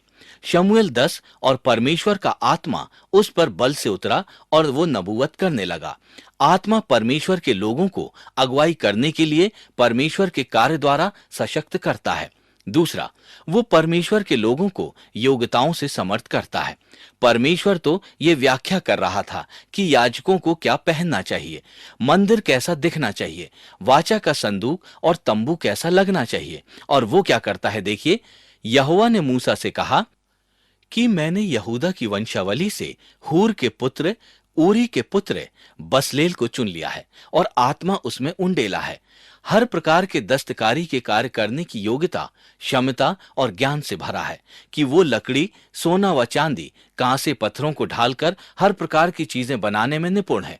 ये व्यक्ति एक अच्छा शिल्पकार था। क्यों? क्योंकि वो यहोवा की आत्मा से भरा था। आत्मा परमेश्वर के लोगों को कुशलताओं से समर्थ करता है। अगला, आत्मा परमेश्वर के लोगों को विजय के लिए सक्षम करता है। यशाया 63 में बताया गया है किस प्रकार से परमेश्वर ने अपने आत्मा द्वारा अपने लोगों को लाल समुद्र से पार किया था। शमूएल 19 वास्तव में एक हास्यकर कहानी है, क्योंकि पूरे चित्रण में शाऊल दाऊद को मारना चाह रहा है और दाऊद उससे भाग रहा है। उसको इस बात का ज्ञान हो जाता है और वो भाग जाता है और उस जगह पहुंच जाता है जहां शमूएल है। शाऊल अपने कुछ आदमियों को दाऊद को पकड़ने के लिए भेजता है और जब वे जाते हैं तो देखिए, पहला शमूएल 19:20 कहता है कि जब शाऊल के आदमियों ने नबियों के दल को भविष्यवाणी करते देखा और शमूएल को उनकी प्रधानता करते देखा, तब परमेश्वर का आत्मा उन पर चढ़ा और वे भी भविष्यवाणी करने लगे। क्या ये महान बात नहीं है? क्यों? उन्हें तो दाऊद को पकड़ना था, पर परमेश्वर के आत्मा ने कहा, मैं तुम पर उतरूंगा और तुम जो करने जा रहे हो तुम रुक जाओगे और तुम भविष्यवाणी करनी आरंभ करोगे। और मूलतः ये तो एक तन्मय अवस्था का एक चित्रण है जिसमें वे लोग भविष्यवाणी कर रहे हैं। शाऊल को इसका समाचार मिलता है और मानो वो कहता है, ये लोग क्या कर रहे हैं, इन्हें तो मारना चाहिए था, पर ये तो नबूवत कर रहे हैं। तो अब ये कार्य मैं स्वयं करूंगा, मुझे ये सब अब अपने हाथों में लेना चाहिए। इसीलिए शाऊल जाता है और जब वहां पहुंचता है तो वो भी नबूवत करनी शुरू कर देता है, यहां तक कि उसने अपने वस्त्र उतारे और शमूएल के सामने नबूवत करने लगा। तो शाऊल सोच रहा था कि वो दाऊद को पकड़ेगा, ये इसके बजाय वो अपने आप को वस्त्रहीन और परमेश्वर के आत्मा के प्रभाव के द्वारा नबूवत करने लगता है। उसने इस प्रकार से तो योजना नहीं बनाई थी। क्या ये एक महान कहानी नहीं है? ये तो बहुत विचित्र है। आत्मा परमेश्वर के लोगों को विजय के लिए सक्षम करता है। वो परमेश्वर के लोगों को दृढ़ होने के लिए प्रोत्साहित करता है। यशाया 44 और भजन संहिता 143 में यही लिखा है, हे मेरे दास याकूब, हे मेरे चुने हुए यशूरून, मत डर, क्योंकि मैं प्यासी भूमि पर जल और सूखी भूमि पर अपनी आशीष उंडेलूंगा। ये तो उस समय का वर्णन है जब इज़राइल के लोग कठिन समय में थे। जकरिया परम प्रधान परमेश्वर से कहता है कि मेरी सामर्थ्य से नहीं परंतु मेरी आत्मा के द्वारा। हागे 2 यहोवा कहता है कि दृढ़ हो जाओ, मैं अंत तक तुम्हारे साथ हूं, मेरा आत्मा तुम्हारे बीच में रहता है, मत डरो। आत्मा से ये कितना बड़ा प्रोत्साहन हमें मिलता है, मेरी आत्मा तुझ में है, मैं तुम्हारे साथ हूं, दृढ़ रहो। तो आत्मा परमेश्वर के लोगों को दृढ़ होने के लिए प्रोत्साहित कर रहा है। वो परमेश्वर के कार्य करने के लिए सक्षम करता है। पुराने नियम में इन विभिन्न तरीकों से आत्मा ये सब कर रहा है। अगला, परमेश्वर की आराधना को प्रेरित करता है। दाऊद जिसने कई भजन लिखे, जो इज़राइल का गाने वाला था, वो कहता है, यहोवा के आत्मा ने मेरे द्वारा बात की, उसके वचन मेरे मुंह में थे। पुराने नियम में आत्मा परमेश्वर की आराधना को प्रेरित करता है। हेजकेल 2 में ये एक अविश्वसनीय चित्रण है। और उसने मुझसे कहा, हे मनुष्य के संतान, अपने पंखों के बल खड़ा हो जा और मैं तुझसे बात करूंगा। त्यों ही आत्मा ने मुझ में समाकर मुझे पांव के बल खड़ा कर दिया और मुझसे कहा, हे मनुष्य के संतान, मैं तुझे इस्राएलियों के पास भेजता हूं, जिन्होंने मेरे विरुद्ध बलवा किया है। उनके पुरखा और वे भी आज तक मेरा अपराध करते चले आए हैं। जिन लोगों के पास मैं तुझे भेज रहा हूं, वे बहुत अड़ियल और जिद्दी हैं। परम प्रधान परमेश्वर कहता है, वो उनसे कहो, चाहे वो सुने या न सुने, क्योंकि वो तो बलवा करने वाले हैं। वो इतना जान लेंगे कि हमारे बीच में एक भविष्यवक्ता प्रकट हुआ है, तो उनसे न डरना। चाहे तुझे कांटों, ऊंट कटारों या बिच्छुओं के बीच में भी रहना पड़े, तो भी उनके वचनों से न डरना। यद्यपि वो बलवई घराने से हैं, तो भी उनसे न डरना। चाहे वो सुने या न सुने, तो भी तू मेरे वचन उनसे कहना। उन बलवई घराने के समान तू भी बलवई न बनना। जो मैं तुझे देता हूं, उसे मुंह खोलकर खा ले। एक भविष्यवक्ता परमेश्वर का वचन प्रकट करने के लिए ये सब करेगा।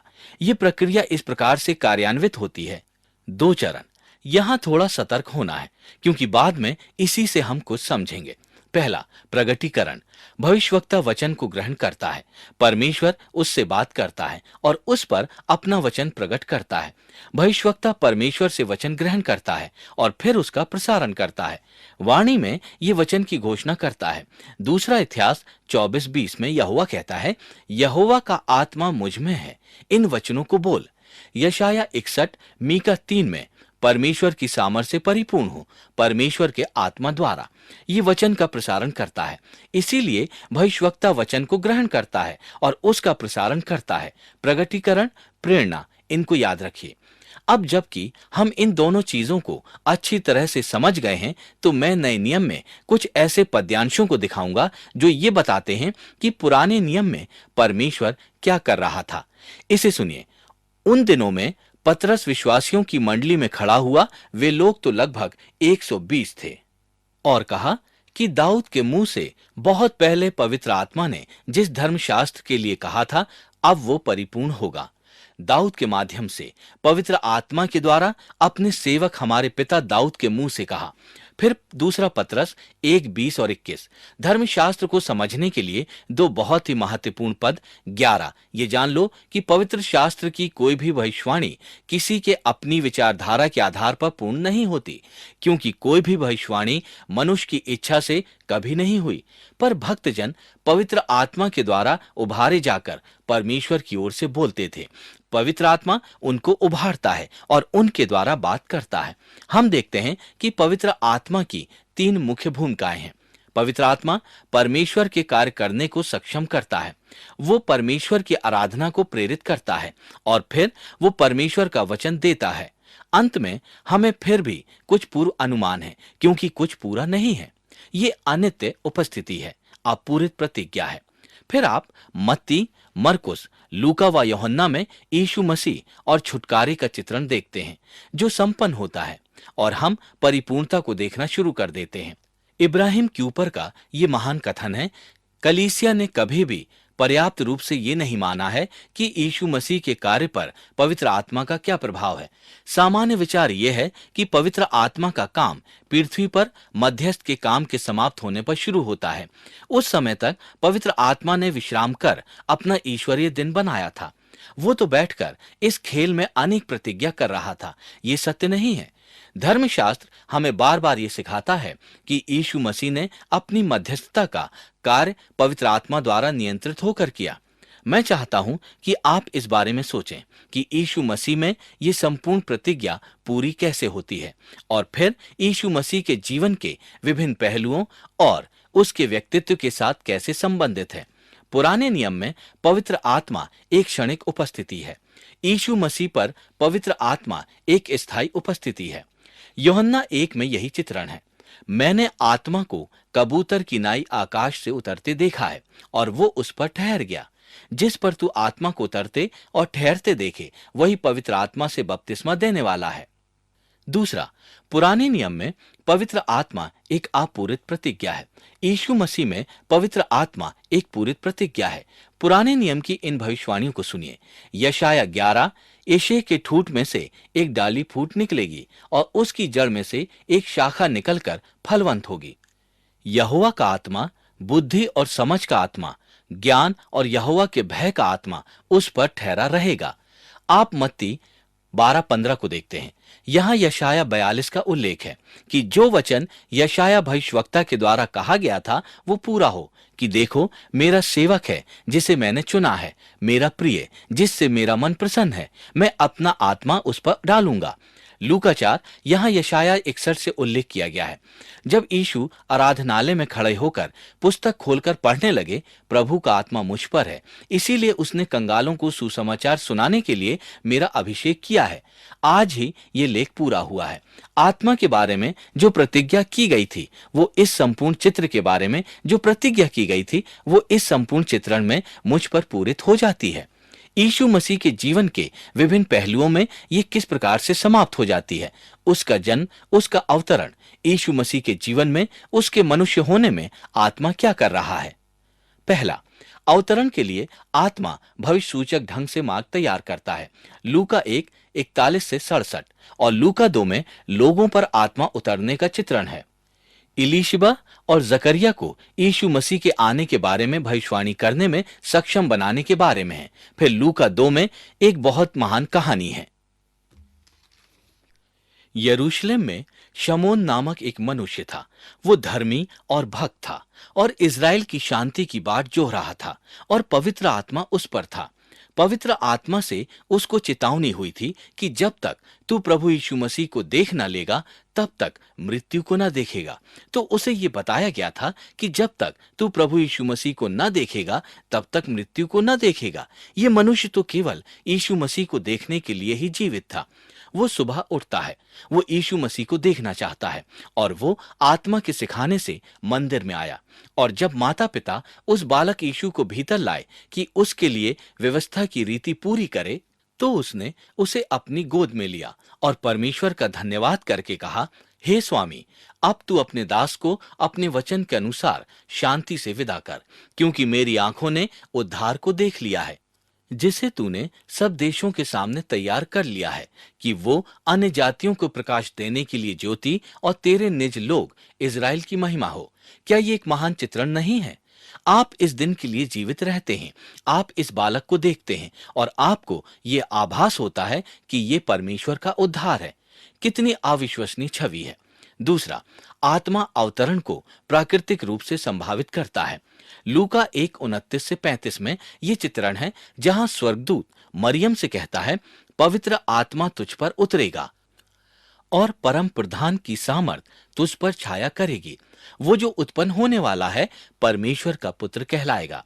मत्ती के अध्याय 1 में स्वर्गदूत यूसुफ से कहता है, हे यूसुफ, तू अपनी पत्नी मरियम को अपने यहां ले आने से मत डर, क्योंकि जो उसके गर्भ में है वो पवित्र आत्मा की ओर से है।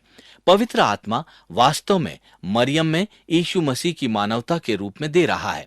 अवतरण में आत्मा ये चित्रण है, ये उसका जन्म है। फिर हम उसके बपतिस्मे पर आते हैं।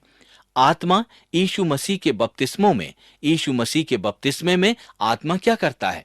आत्मा पुराने नियम की प्रतिज्ञा को निश्चित करता है, विशेषकर यूहन्ना के अध्याय 1 के इस पद्यांश में, जिस पर तूने आत्मा को उतरते और ठहरते देखा है, वही विचित्र आत्मा से बपतिस्मा देने वाला है।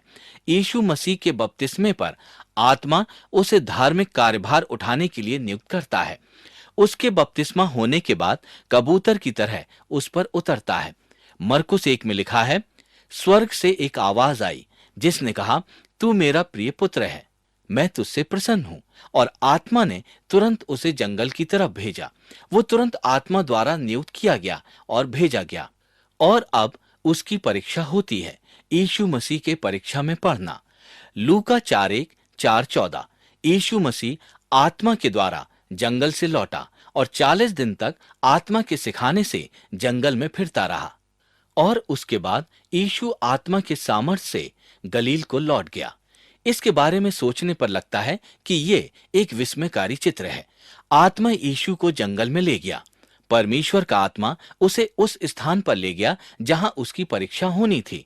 और जंगल में उसको सशक्त किया। हम पहले बात कर चुके हैं आत्मा की तलवार, परमेश्वर का वचन, और फिर आत्मा ने यीशु को जंगल से निकाला। वो आत्मा की सामर्थ से भरा हुआ यीशु गलील को लौटता है। यीशु की परीक्षा में भरमाए जाने के इस पूरे चित्रण में आत्मा है, और इस तथ्य से मत चूकिए कि लूका इसी बात पर विशेषकर ध्यान केंद्रित करता है, क्योंकि लूका ने दूसरी पुस्तक भी लिखी थी, प्रेरितों के काम, जो आत्मा की छवि है। ये पूरी तरह से यीशु पर है। लूका की पुस्तक में परमेश्वर का आत्मा यीशु मसीह पर पूरी तरह से उतरा हुआ है। ये बात याद रखिए। फिर यीशु मसीह के कार्य, जीवन और सेवकाई में आत्मा, यीशु मसीह आत्मा की सामर्थ में काम करता है। मत्ती 12:25-28 में आत्मा के विरुद्ध ईश्वर निंदा के बारे में लिखा है। यदि मैं परमेश्वर की आत्मा द्वारा दुष्ट आत्माओं को निकालता हूं तो परमेश्वर का राज्य तुम्हारे पास आ पहुंचा। यहां दुष्ट आत्माओं के निकालने के बारे में बात हो रही है। यीशु मसीह के जीवन में परमेश्वर का आत्मा इस चित्रण से स्वर्गीय राज में बुराई की दुष्ट आत्माओं से सामना कर रहा है। केवल परमेश्वर के सामर्थ द्वारा ही काम नहीं करता, लेकिन लूका 10 यीशु आत्मा के आनंद में कार्य करता था। ये तुरंत उस उल्लेख के बाद है जहां यीशु शैतान को बिजली की नाई स्वर्ग से गिरता हुआ देखता है और दुष्ट आत्माएं उसके वश में है। केवल यीशु के वश में ही नहीं, परंतु उसके अनुयायियों के वश में भी है। वो कहता है, बाइबल कहती है, हे पिता, स्वर्ग और पृथ्वी के प्रभु, मैं तेरा धन्यवाद करता हूं कि तूने इन बातों को ज्ञानियों और समझदारों से छिपा रखा और बालकों पर प्रकट किया। पवित्र आत्मा से परिपूर्णता, यहां सामर्थ और आनंद है। इसे भूलिए मत, सामर्थ और आनंद। यीशु मसीह के दुख में आत्मा, और इसके लिए हमें सुसमाचारों के विवरण से बाहर जाना पड़ेगा, क्योंकि मत्ती, मरकुस, लूका और यूहन्ना में क्रूस और पुनरुत्थान के बारे में स्पष्ट संदर्भ नहीं मिलते। पर यह देखिए कि बाकी पुराना नियम क्या सिखाता है। आत्मा ने यीशु मसीह को क्रूस के लिए सशक्त किया। इब्रानियों 9, मसीह का लहू जिसने अपने आप को सनातन आत्मा के द्वारा परमेश्वर के सामने निर्दोष चढ़ाया। सशक्त यीशु क्रूस पर है और आत्मा ने पुनरुत्थान में उसे दोषहीन ठहराया। रोमियो के अध्याय 1:4 में पवित्रता की आत्मा के भाव से मरे हुओं में से जी उठने के कारण सामर्थ के साथ परमेश्वर का पुत्र ठहरा है।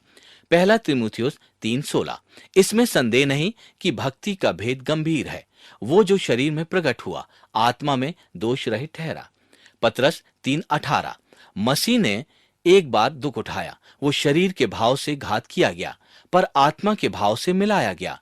जिलाए जाने में आत्मा ने यीशु को दोष रहित ठहराया।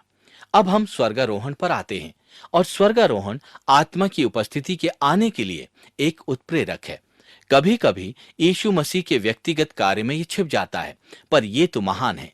देखिए यूहन्ना 7 में यीशु मसीह क्या कहता है। यीशु खड़ा हुआ और पुकार कर कहा, यदि कोई प्यासा हो तो मेरे पास आकर पिए। जो मुझ पर विश्वास करेगा, उसके हृदय में से जीवन के जल की नदियां बह निकलेंगी। वो आत्मा के बारे में बात करता है। इससे उसका अर्थ है आत्मा जो उनको प्राप्त होने वाला था, जो उस पर विश्वास करते थे। उस समय तक आत्मा उन पर नहीं उतरा था। क्या यीशु अब तक गौरवान्वित नहीं हुआ था? यीशु मसीह का गौरवान्वित होना जरूरी था। अपने पिता के सीधे हाथ पर बैठना जरूरी था, ताकि आत्मा उन पर उतर सके। इसीलिए प्रेरितों के काम 1:8 में यह प्रतिज्ञा है, जब पवित्र आत्मा तुम पर उतरेगा तो तुम सामर्थ पाओगे। और तुरंत इसके बाद लिखा है कि वो उनकी आंखों के सामने उठा लिया गया और एक बादल ने उसे उनसे छिपा लिया। आत्मा के आने के लिए स्वर्गारोहण एक उत्प्रेरक है।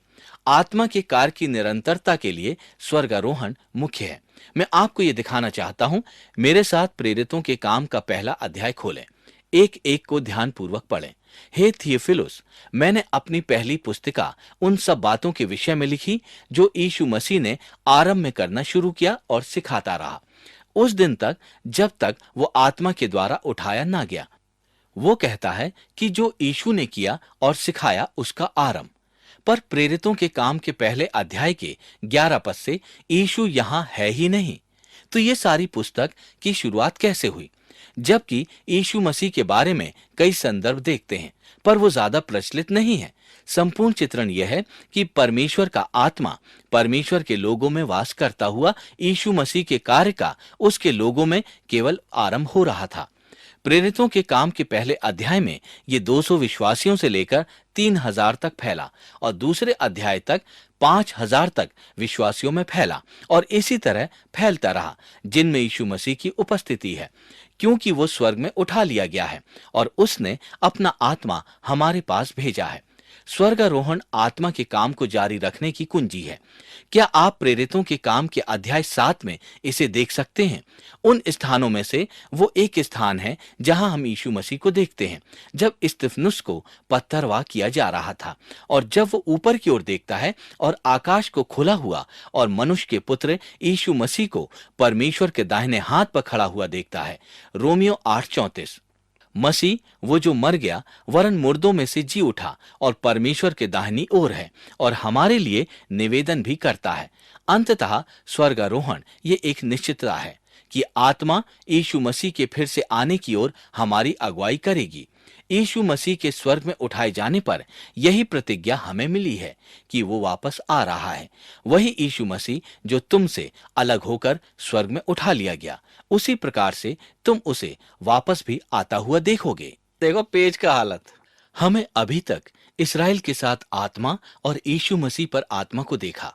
अब कलीसिया में आत्मा को देखेंगे और मैं चाहूंगा कि हम प्रेरितों के काम के अध्याय 2 को पढ़ें। पेंतेकुस्त की कहानी। इसमें कोई भी ऐसा विस्तृत वर्णन नहीं है जो सुविचारित नहीं है, जो सर्वशक्तिमान प्रभु परमेश्वर की योजना के द्वारा नहीं है, जो आत्मा से परिपूर्ण था, अब आत्मा उंडेल रहा है। यहाँ यूहन्ना 14:12 में लिखी हुई प्रतिज्ञा शामिल है, जो कोई मुझ में विश्वास करेगा वो भी मेरे जैसा करने पाएगा, वरन मुझसे भी बड़े बड़े कार्य करेगा, क्योंकि मैं तो अपने पिता के पास जा रहा हूँ। फिर यूहन्ना 7 में, जहां यीशु मसीह ने कहा, जब मैं अपनी महिमा में आऊंगा तो मैं तुम पर अपनी पवित्र आत्मा भेजूंगा। प्रेरितों के काम 2:1 को पढ़िए। जब पिन्तेकुस्त का दिन आया तो वे सब एक जगह इकट्ठे थे। एकाएक आकाश से बड़ी आंधी की सी सनसनाहट का शब्द हुआ और उसके साथ घर जहां वे बैठे थे गूंज गया और उन्हें आग की सी जीभें दिखाई दी और उनमें से हर एक पर आ ठहरी और वे पवित्र आत्मा से भर गए और अन्य अन्य भाषा बोलने लगे। और आकाश के नीचे की हर एक जाति में से भक्त यहूदी यरूशलेम में रहते थे। जब वो शब्द हुआ तो भीड़ लग गई और लोग घबरा गए, क्योंकि हर एक को यही सुनाई देता था कि ये मेरी ही भाषा बोल रहे हैं। वो चकित और अचंभित होकर कहने लगे, ये जो बोल रहे हैं क्या सब गलीली नहीं है? हम जो पार्थी, मेदी, इस्लामी, मिसुपोटामिया और यहूदिया और कपुयुदिकिया, पुंतुस और आसिया, फ्रुगिया और पाफुलिया, मिस्र, लिबुआ जो कुटोने के आसपास हैं और रोमी प्रवासी, क्या यहूदी, क्रेती और अरबी भी हैं, अपनी अपनी भाषा में उनसे परमेश्वर के बड़े बड़े कामों की चर्चा सुनते हैं। वे सब चकित हुए और घबराकर एक दूसरे से कहने लगे कि ये क्या हुआ चाहता है। परंतु औरों ने ठट्ठा करके कहा, वे तो मदिरा के नशे में हैं। क्या दृश्य है! क्या आप सोच सकते हैं, एक साथ बैठे हैं, अचानक बहुत तीव्र तूफान का शोर, फिर लोगों पर आग की जीभें आपके चारों तरफ फैल जाती हैं। प्रत्येक विभिन्न राष्ट्रों की पर 3 मुख्य सत्य हैं। सबसे पहले, आत्मा कलीसिया को परमेश्वर की उपस्थिति का अनुभव करने के योग्य बनाता है। पुराने नियम में हर जगह है वायु की तरह का शब्द। हेजकेल 37:9। पूरे पुराने नियम और नए नियम में यही है, जिसे हम पहले देख चुके हैं। वायु एक काल्पनिक चीज है जो परमेश्वर के आत्मा को प्रदर्शित करती है। याद रखिए कि हेजकेल 36 में यह प्रतिज्ञा दी गई थी कि मैं अपना आत्मा तुम में समवाऊंगा। हेजकेल 37:9 में यह भविष्यवाणी है, हे मनुष्य के संतान, ये हड्डियां इजराइल के सारे घराने की उपमा है। वे कहते हैं, हमारी हड्डियां सूख गई हैं और हमारी आशा जाती रही, हम पूरी रीति से कट चुके हैं। इस कारण भविष्यवाणी करके उनसे कह, परमेश्वर यहोवा यूं कहता है, हे मेरी प्रजा के लोगों, देखो मैं तुम्हारी कब्रें खोलकर तुमको उनमें से निकालूंगा और इजराइल के देश में पहुंचा दूंगा। सो जब मैं तुम्हारी कब्रें खोलूं और तुमको उनमें से निकालूं, तब हे मेरी प्रजा के लोगों, तुम जान लोगे कि मैं यहोवा हूं। और मैं तुम में अपना आत्मा समवाऊंगा और तुम जियोगे और तुमको तुम्हारे निज देश में बसाऊंगा। तब तुम जान लोगे कि मुझ यहोवा ने ही ये कहा है और किया भी है। यहोवा की यही वाणी है। यहां ये ध्यान दीजिए, मैं अपनी आत्मा तुम्हारे साथ नहीं, परंतु तुम में और तुम जियोगे। यहां ये चित्रण है जहां सांस द्वारा जीवन मिलता है। फिर प्रेरितों के अध्याय 2 में पिन्तेकुस्त की कहानी। पूरे नियम से परमेश्वर के लोगों के साथ परमेश्वर की उपस्थिति है, वरन उसके लोगों में रहती है। परमेश्वर की उपस्थिति को अनुभव करें। दूसरा, आत्मा कलीसिया को परमेश्वर की आज्ञा पालन करने के योग्य बनाता है। उन्होंने आग की सी जीभें देखी और उन पर आके ठहर गई। यहां हमें समझना चाहिए कि पेंतेकुस्त एक यहूदी पर्व था, जैसा यहां पर वर्णित है कि पूरे संसार से यहूदी इसमें आते थे। ये फसह के पर्व के 50 दिन बाद मनाया जाता था। ये पारंपरिक तरीके से मनाया जाता था। ये एक समारोह था जब परमेश्वर ने अपने लोगों को 10 आज्ञाओं का नियम दिया था। इसीलिए सब लोग एक साथ एकत्रित होते थे फसह के 50 दिन बाद, यानी पेंतेकुस्त का पर्व। परमेश्वर के लोग पुराने नियम में नियम लेने के लिए एक साथ आते हैं। निर्गमन 19 में यहोवा परमेश्वर ने अपने लोगों को विधि संहिता दी थी। मैं चाहता हूं कि आप निर्गमन 19:16 को पढ़ें। हम में से कुछ लोग इसके बारे में पहले बात कर रहे थे। मूसा परमेश्वर से एक पर्वत पर मिलता है, परंतु हर कोई उस पर्वत पर नहीं चढ़ सकता था। केवल मूसा ही यहोवा से मिल रहा था और यहोवा अपनी विधि उसे दे रहा था। जब तीसरा दिन आया तब भोर होते होते बादल गरजने लगे और बिजली चमकने लगी और पर्वत पर काली घटा छा गई और छावनी में जितने लोग थे सब कांप उठे। तब मूसा लोगों को परमेश्वर से भेंट करने के लिए छावनी से निकाल ले गया और वे पर्वत के नीचे खड़े हुए। यहोवा जो आग में होकर सिने पर्वत पर उतरा था, इस कारण समस्त पर्वत धुएं से भर गया और समस्त पर्वत कांप रहा था। फिर नरसिंगे का शब्द बहुत बढ़ता गया। तब मूसा बोला और परमेश्वर ने उसको उत्तर दिया और यहोवा सिने पर्वत की चोटी पर उतरा और मूसा को पर्वत की चोटी पर बुलाया। तब यहोवा ने मूसा से कहा, नीचे उतरकर लोगों को चेतावनी दे कि कहीं ऐसा ना हो कि वे बाड़ा तोड़ के यहोवा को देखने को घुसें और उनमें से बहुत नाश हो जाएं। और याजक जो यहोवा के समीप आते हैं वे भी अपने आप को पवित्र करें, कहीं ऐसा ना हो कि यहोवा उन पर टूट पड़े। इस चित्रण में यहोवा पर्वत पर उतर रहा है और पर्वत धुएं से भरा हुआ है और यहोवा कहता है, लोगों से कह दे कि यहां ना आए और नाश ना हो, तू आजा।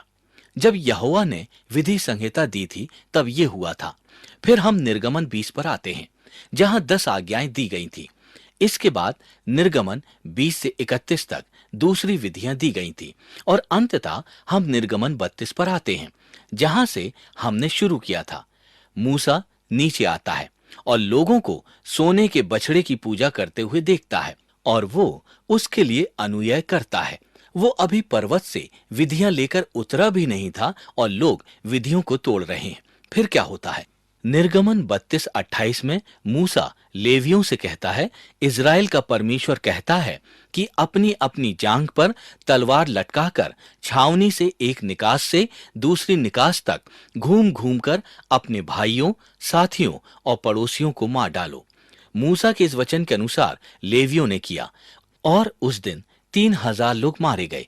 इसीलिए निर्गमन 19 में यहोवा आग में से पर्वत के ऊपर विधियां देने के द्वारा अपनी महिमा प्रकट कर रहा है और लोग इन नियमों की अवज्ञा कर रहे हैं और 3000 लोग मारे जाते हैं। और ऐसा हुआ कि पेंतेकुस्त के दिन परमेश्वर का आत्मा लोगों पर उतरा और उनमें से हर किसी पर फटी हुई आग की सी जीभें आकर रुक गईं और वो सुसमाचार का प्रचार करने लगे। फिर हम प्रेरितों के काम दूसरे अध्याय के 36 से 41 में देखते हैं कि 3000 लोगों ने यीशु पर विश्वास किया। पेंतेकुस्त के पर्व में उसी दिन की जिस दिन यहोवा ने विधियां दी थी समारोह मनाते हैं। दूसरी ओर लोगों ने इन विधियों का पालन नहीं किया और 3000 मारे गए। 3000 लोगों की आत्मा ने विधियों को मानने के योग्य बनाया और ये लोग जीवन पाते हैं। हम में भी आत्मा है जो हमें परमेश्वर की उपस्थिति का अनुभव कराता है, उसकी आज्ञाओं को पालन करने के सक्षम बनाता है और परमेश्वर की प्रतिज्ञा को पूर्ण करने के योग्य बनाता है। वे लोग विभिन्न भाषाओं में प्रचार करना आरंभ कर देते हैं। उत्पत्ति 11 में हमें बाबुल की गुंबद याद है। लोग अपने लिए एक गुंबद बनाते हैं ताकि उनका नाम हो, लेकिन वो विभिन्न विभिन्न भाषाओं में पढ़कर सारी पृथ्वी पर फैल गए। फिर उत्पत्ति 12:1-3 में यहोवा इब्राहिम से कहता है, मैं तुझे आशीष दूंगा और तेरा नाम बड़ा करूंगा और तू आशीष का मूल होगा। मैं तुझसे एक बड़ी जाति बनाऊंगा। प्रेरितों के काम के अध्याय 2 में परमेश्वर का आत्मा लोगों पर उतरता है और हम देखते हैं कि वो विभिन्न भाषाओं में प्रचार करना आरंभ कर देते हैं। प्रकाशित वाक्य 7 की एक झलक है। हर एक जाति, कुल और भाषा के लोग सिंहासन के सामने और मेमने के सामने खड़े होकर उनका जय जयकार करते हैं। उत्पत्ति 12 में यहोवा परमेश्वर का उद्देश्य यह है, वो अपने लोगों को आशीष देगा ताकि हर देश ये जान ले कि वो परमेश्वर है। प्रेरितों के काम 2 में एक अविश्वसनीय चित्रण है।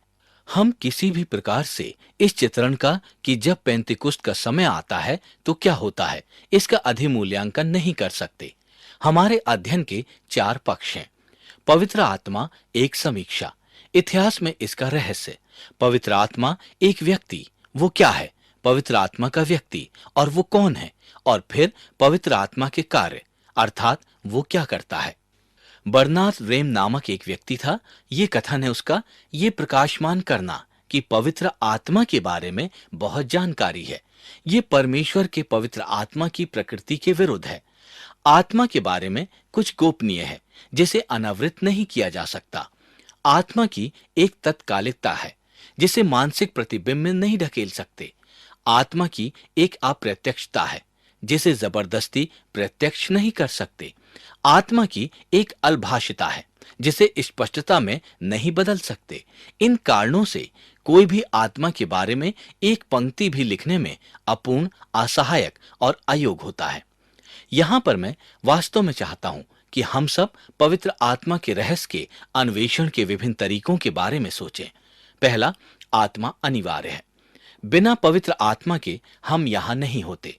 बिना पवित्र आत्मा के सुसमाचार, धर्म पुस्तक, विश्वास, चर्च, मसीहत और मसीही नहीं होते। ये सब जरूरी है। इसीलिए ये तो आवश्यक था जब स्वर्ग में उठाए जाने से पहले यीशु मसीह अपने चेलों से बात कर रहा था। वो कहता है, जब तक पवित्र आत्मा तुम्हें मिल न जाए कहीं मत जाना। तुम्हें पवित्र आत्मा की जरूरत है और तुम्हें प्रतीक्षा करने की भी जरूरत है, और मैं अपनी उपस्थिति भेजूंगा और वो तुम्हारे अंदर रहेगा। आज भी यही सत्य है। हम इसीलिए मसीही नहीं हैं कि हम बहुत उत्तम साधन या उपकरण हैं। हम तो इसीलिए बुलाए जाते हैं क्योंकि हम इस संसार की कमजोर चीजें हैं। अतः प्रोत्साहित हो जाइए, परमेश्वर ने आपका नाम लेकर बुलाया है क्योंकि आप में पवित्र आत्मा की शक्ति के द्वारा वो बड़ी महिमा प्राप्त करता है। क्योंकि आप में से या मुझ में से जो भी भलाई निकलती है वो उसकी आत्मा के द्वारा है। आत्मा अनिवार्य है। और फिर भी वास्तविकता यह है कि हम में से बहुत मसीही ऐसे हैं जो ये जाने बिना कि पवित्र आत्मा क्या है और ये क्या करता है, एक धुन में भटकते हुए घूम रहे हैं। प्रेरितों के काम अध्याय 19:2 ये हम कई स्थानों पर पढ़ेंगे। उन्होंने उससे कहा, हमने तो पवित्र आत्मा की चर्चा भी नहीं सुनी। मैं ये एहसास करता हूं कि हमारी कलीसिया की संस्कृति आजकल ऐसी ही है। हमने आत्मा के कई आंदोलन देखे हैं। संसार में कई आंदोलन जो दावा करता है, परिणाम स्वरूप कई बार हम प्रतिक्रिया करते हैं और व्याख्या भी करनी शुरू कर देते हैं, और मैं इसका दोषी हूं। एक आत्मा की व्याख्या ज्यादातर आत्मा जो नहीं करता है उसके द्वारा करने लगते हैं। हमें इन चीजों के लिए पश्चाताप करने की आवश्यकता है। आत्मा अनिवार्य है। हमें आत्मा की आवश्यकता है। यही तो 1904 में वेल्श के क्रांतिकारी एवेन रॉबर्टसन की पुकार थी। उसने कहा था, आत्मा का सम्मान करो, आत्मा का सम्मान। पवित्र आत्मा का सम्मान करो। आत्मा अनिवार्य है। दूसरा, आत्मा आस्पर्श, जो छूने से जानना पड़े। यीशु मसीह आत्मा की तुलना हवा से करते हुए बात करते हैं। जब भी चाहती है हवा चलती है। आप इसकी आवाज सुनते हैं पर आप बता नहीं सकते कि ये किधर से आती है और किधर को जाती है। और अगर हम सही हैं तो हमारे लिए परमेश्वर पिता और परमेश्वर पुत्र की छवि की कल्पना करना परमेश्वर आत्मा से ज्यादा आसान होगा। पिता हमारे मनों में एक काल्पनिक चित्र है मानवीय संबंध का। यीशु मसीह पुत्र और मानवीय देह है। परंतु आत्मा में अगर आप किंग जेम्स वर्जन में भी देखें, जहां आप पवित्र आत्मा के बारे में पढ़ते हैं, तो हम क्या सोचते हैं? ये तो अस्पर्शीय छवि है जिसको आप अपने हाथों के घेरे में नहीं ले सकते। और जब हम धर्म पुस्तक में देखते हैं तो ये हमें परमेश्वर कौन है, यीशु मसीह कौन है, बहुत अधिक बताती है। पर पवित्र आत्मा कौन है, इसके बारे में थोड़े ही पद्यांशों में बताती है। यूहन्ना 14:16 ये मुख्य पद्यांश है, पर इस प्रकार के और ज्यादा पद्यांश नहीं मिलते जिससे हमें एक ही जगह पवित्र आत्मा के बारे में दृढ़ ज्ञान मिले। इसीलिए यहां एक चुनौती है। आत्मा अनिवार्य है, अस्पर्शीय है, आत्मा अनंत है। और जैसा बर्नार्ड रैम ने कहा था कि हम पूरी तरह से परमेश्वर के आत्मा को नहीं जान सकते हैं, पर इसका यह अर्थ नहीं है कि हम उसको वस्तुतः नहीं जान सकते। अब अगली बात, आत्मा जानने योग्य है। हम परमेश्वर के आत्मा को पूरी तरह से समझ नहीं सकते, जैसे कि हम परमेश्वर और उसकी असीमित कृपा और असीमित महानता को नहीं समझ पाते हैं, पर हम उसको वस्तुतः समझ सकते हैं। और आत्मा स्वयं को हम पर प्रकट करता है। वो हमसे छिपकर नहीं बैठा हुआ है, वो जानने योग्य है। आत्मा तो व्यक्तिगत है, यही सुंदरता है। अक्सर जब हम परमेश्वर पिता की बात आती है तो हम पिता के लिए इतना उत्कर्ष सोचते हैं कि ये लगभग उसे हमसे अलग कर देता है। पुत्र के बारे में तो हम सोचते हैं कि इतिहास में कई सालों से वो अलग है, परंतु वास्तविकता यह है कि आत्मा वास्तव में हमारे बीच में है। बहुत ही व्यक्तिगत रूप से ये हमारे अंदर वास करता है। यह हमारे जीवन में सक्रिय है। हमारे जीवन में जहां भी जिसके व्यक्तिगत रूप से होता है वहां आत्मा भी होता है। अगला, आत्मा अनुभाविक है और यहां पर अस्पर्शीय आत्मा स्पर्श योग्य हो जाती है, क्योंकि हम आत्मा की शक्ति को देखना शुरू कर देते हैं। जब आप दूसरों को यीशु मसीह के बारे में बताना शुरू करते हैं तो परमेश्वर का आत्मा आपको इसके लिए अधिकृत करता है। अब चीजें स्पष्ट हो रही हैं। जब आप कठिन समय से गुजरते हैं और प्रार्थना करना शुरू करते हैं तो पवित्र आत्मा आपके लिए ऐसी आहें भर भर कर विनती करने लगता है जिसे शब्दों में नहीं बताया जा सकता। यहां पर तो बिल्कुल स्पष्ट वास्तविकता है। अपनी जीवन यात्रा में आपने जब कुछ निर्णय लेना होता है और आप प्रार्थना करते हैं, मुझे मार्गदर्शन की आवश्यकता है, तो आत्मा आपका मार्गदर्शन करता है। यहाँ पर अस्पष्ट चित्र बिल्कुल स्पष्ट हो जाता है और आत्मा अनुभाविक है। यहाँ पर चुनौती आती है क्योंकि कई मनुष्य इस प्रक्रिया में आत्मा को विवादग्रस्त बना देते हैं। कई प्रकार के अनुभव हो रहे हैं जिसमें से कई तो पवित्र आत्मा के सूचक हैं, और मैं सोचता हूं कि ये बहुत संकट की बात है कि पवित्र आत्मा को समझने के लिए हम पवित्र आत्मा के सिद्धांतों को परमेश्वर के वचन की सच्चाई से ज्यादा अनुभव पर अपनी समझ आधारित कर देते हैं। यहां पर हमें सावधान रहना है। ये नहीं कि अनुभव को बाहर निकाल दिया जाए, पर हम अनुभव को परमेश्वर के वचन की सच्चाई के भाव के साथ देखेंगे, और ये हमें इस बात की ओर अग्रसर करेगा कि आत्मा कैसे कार्य करता है। मैं प्रार्थना कर रहा हूं कि परमेश्वर का आत्मा परमेश्वर का वचन सुनने के लिए हमें बुद्धि दे और हम अपना अनुभव उसके वचनों के प्रकाश में देखें। आत्मा के अन्वेषण का इतिहास, यहां पर हम विवाद को वास्तव में सजीव देखेंगे, और मैं यहां पर यह करना चाहता हूं, हम बहुत तेजी से यह करेंगे, पर मैं आपको यह दिखाना चाहता हूं कि पिछले 2000 से ज्यादा वर्षों से मसीही इतिहास में आत्मा के बारे में क्या सोचा गया है। पैट्रिस्टिक काल में, पैट्रिस्टिक का अर्थ है चर्च का पिता। ये तो शायद नए नियम के समाप्त होने से वहां पहली शताब्दी से 8वीं शताब्दी तक का समय होगा। ओरिगन, रोम के क्लेमेंट, टोटेलियन और ऑगस्टन जैसे व्यक्ति थे जो आत्मा, उसकी प्रेरणा और आत्मा के देवत्व के बारे में बात करते हैं। और आप देखिए कि लोगों ने कुछ सत्यों की रक्षा के लिए अपने प्राण दे दिए। इनके बारे में लोग तो वास्तव में यीशु मसीह के व्यक्ति होने पर ज्यादा केंद्रित थे, पर आत्मा तो उन तर्कों और कलीसिया के परामर्शकों के पास था जो उन दिनों में थे। पर जब वो सूत्रीकरण, आत्मा की जानकारी और वचन कलीसिया में स्थापित हो रहे थे, तो उत्पीड़ित करने वाली बातें और विचार सामने आए। नोस्टिसिज्म एक ऐसा मत जो यीशु मसीह के अवतरण द्वारा आया। आत्मा पूरी तरह से परमेश्वर नहीं है। वो लोग तो यीशु मसीह के दैवत्व और आत्मा का बहुत कम मूल्यांकन कर रहे थे।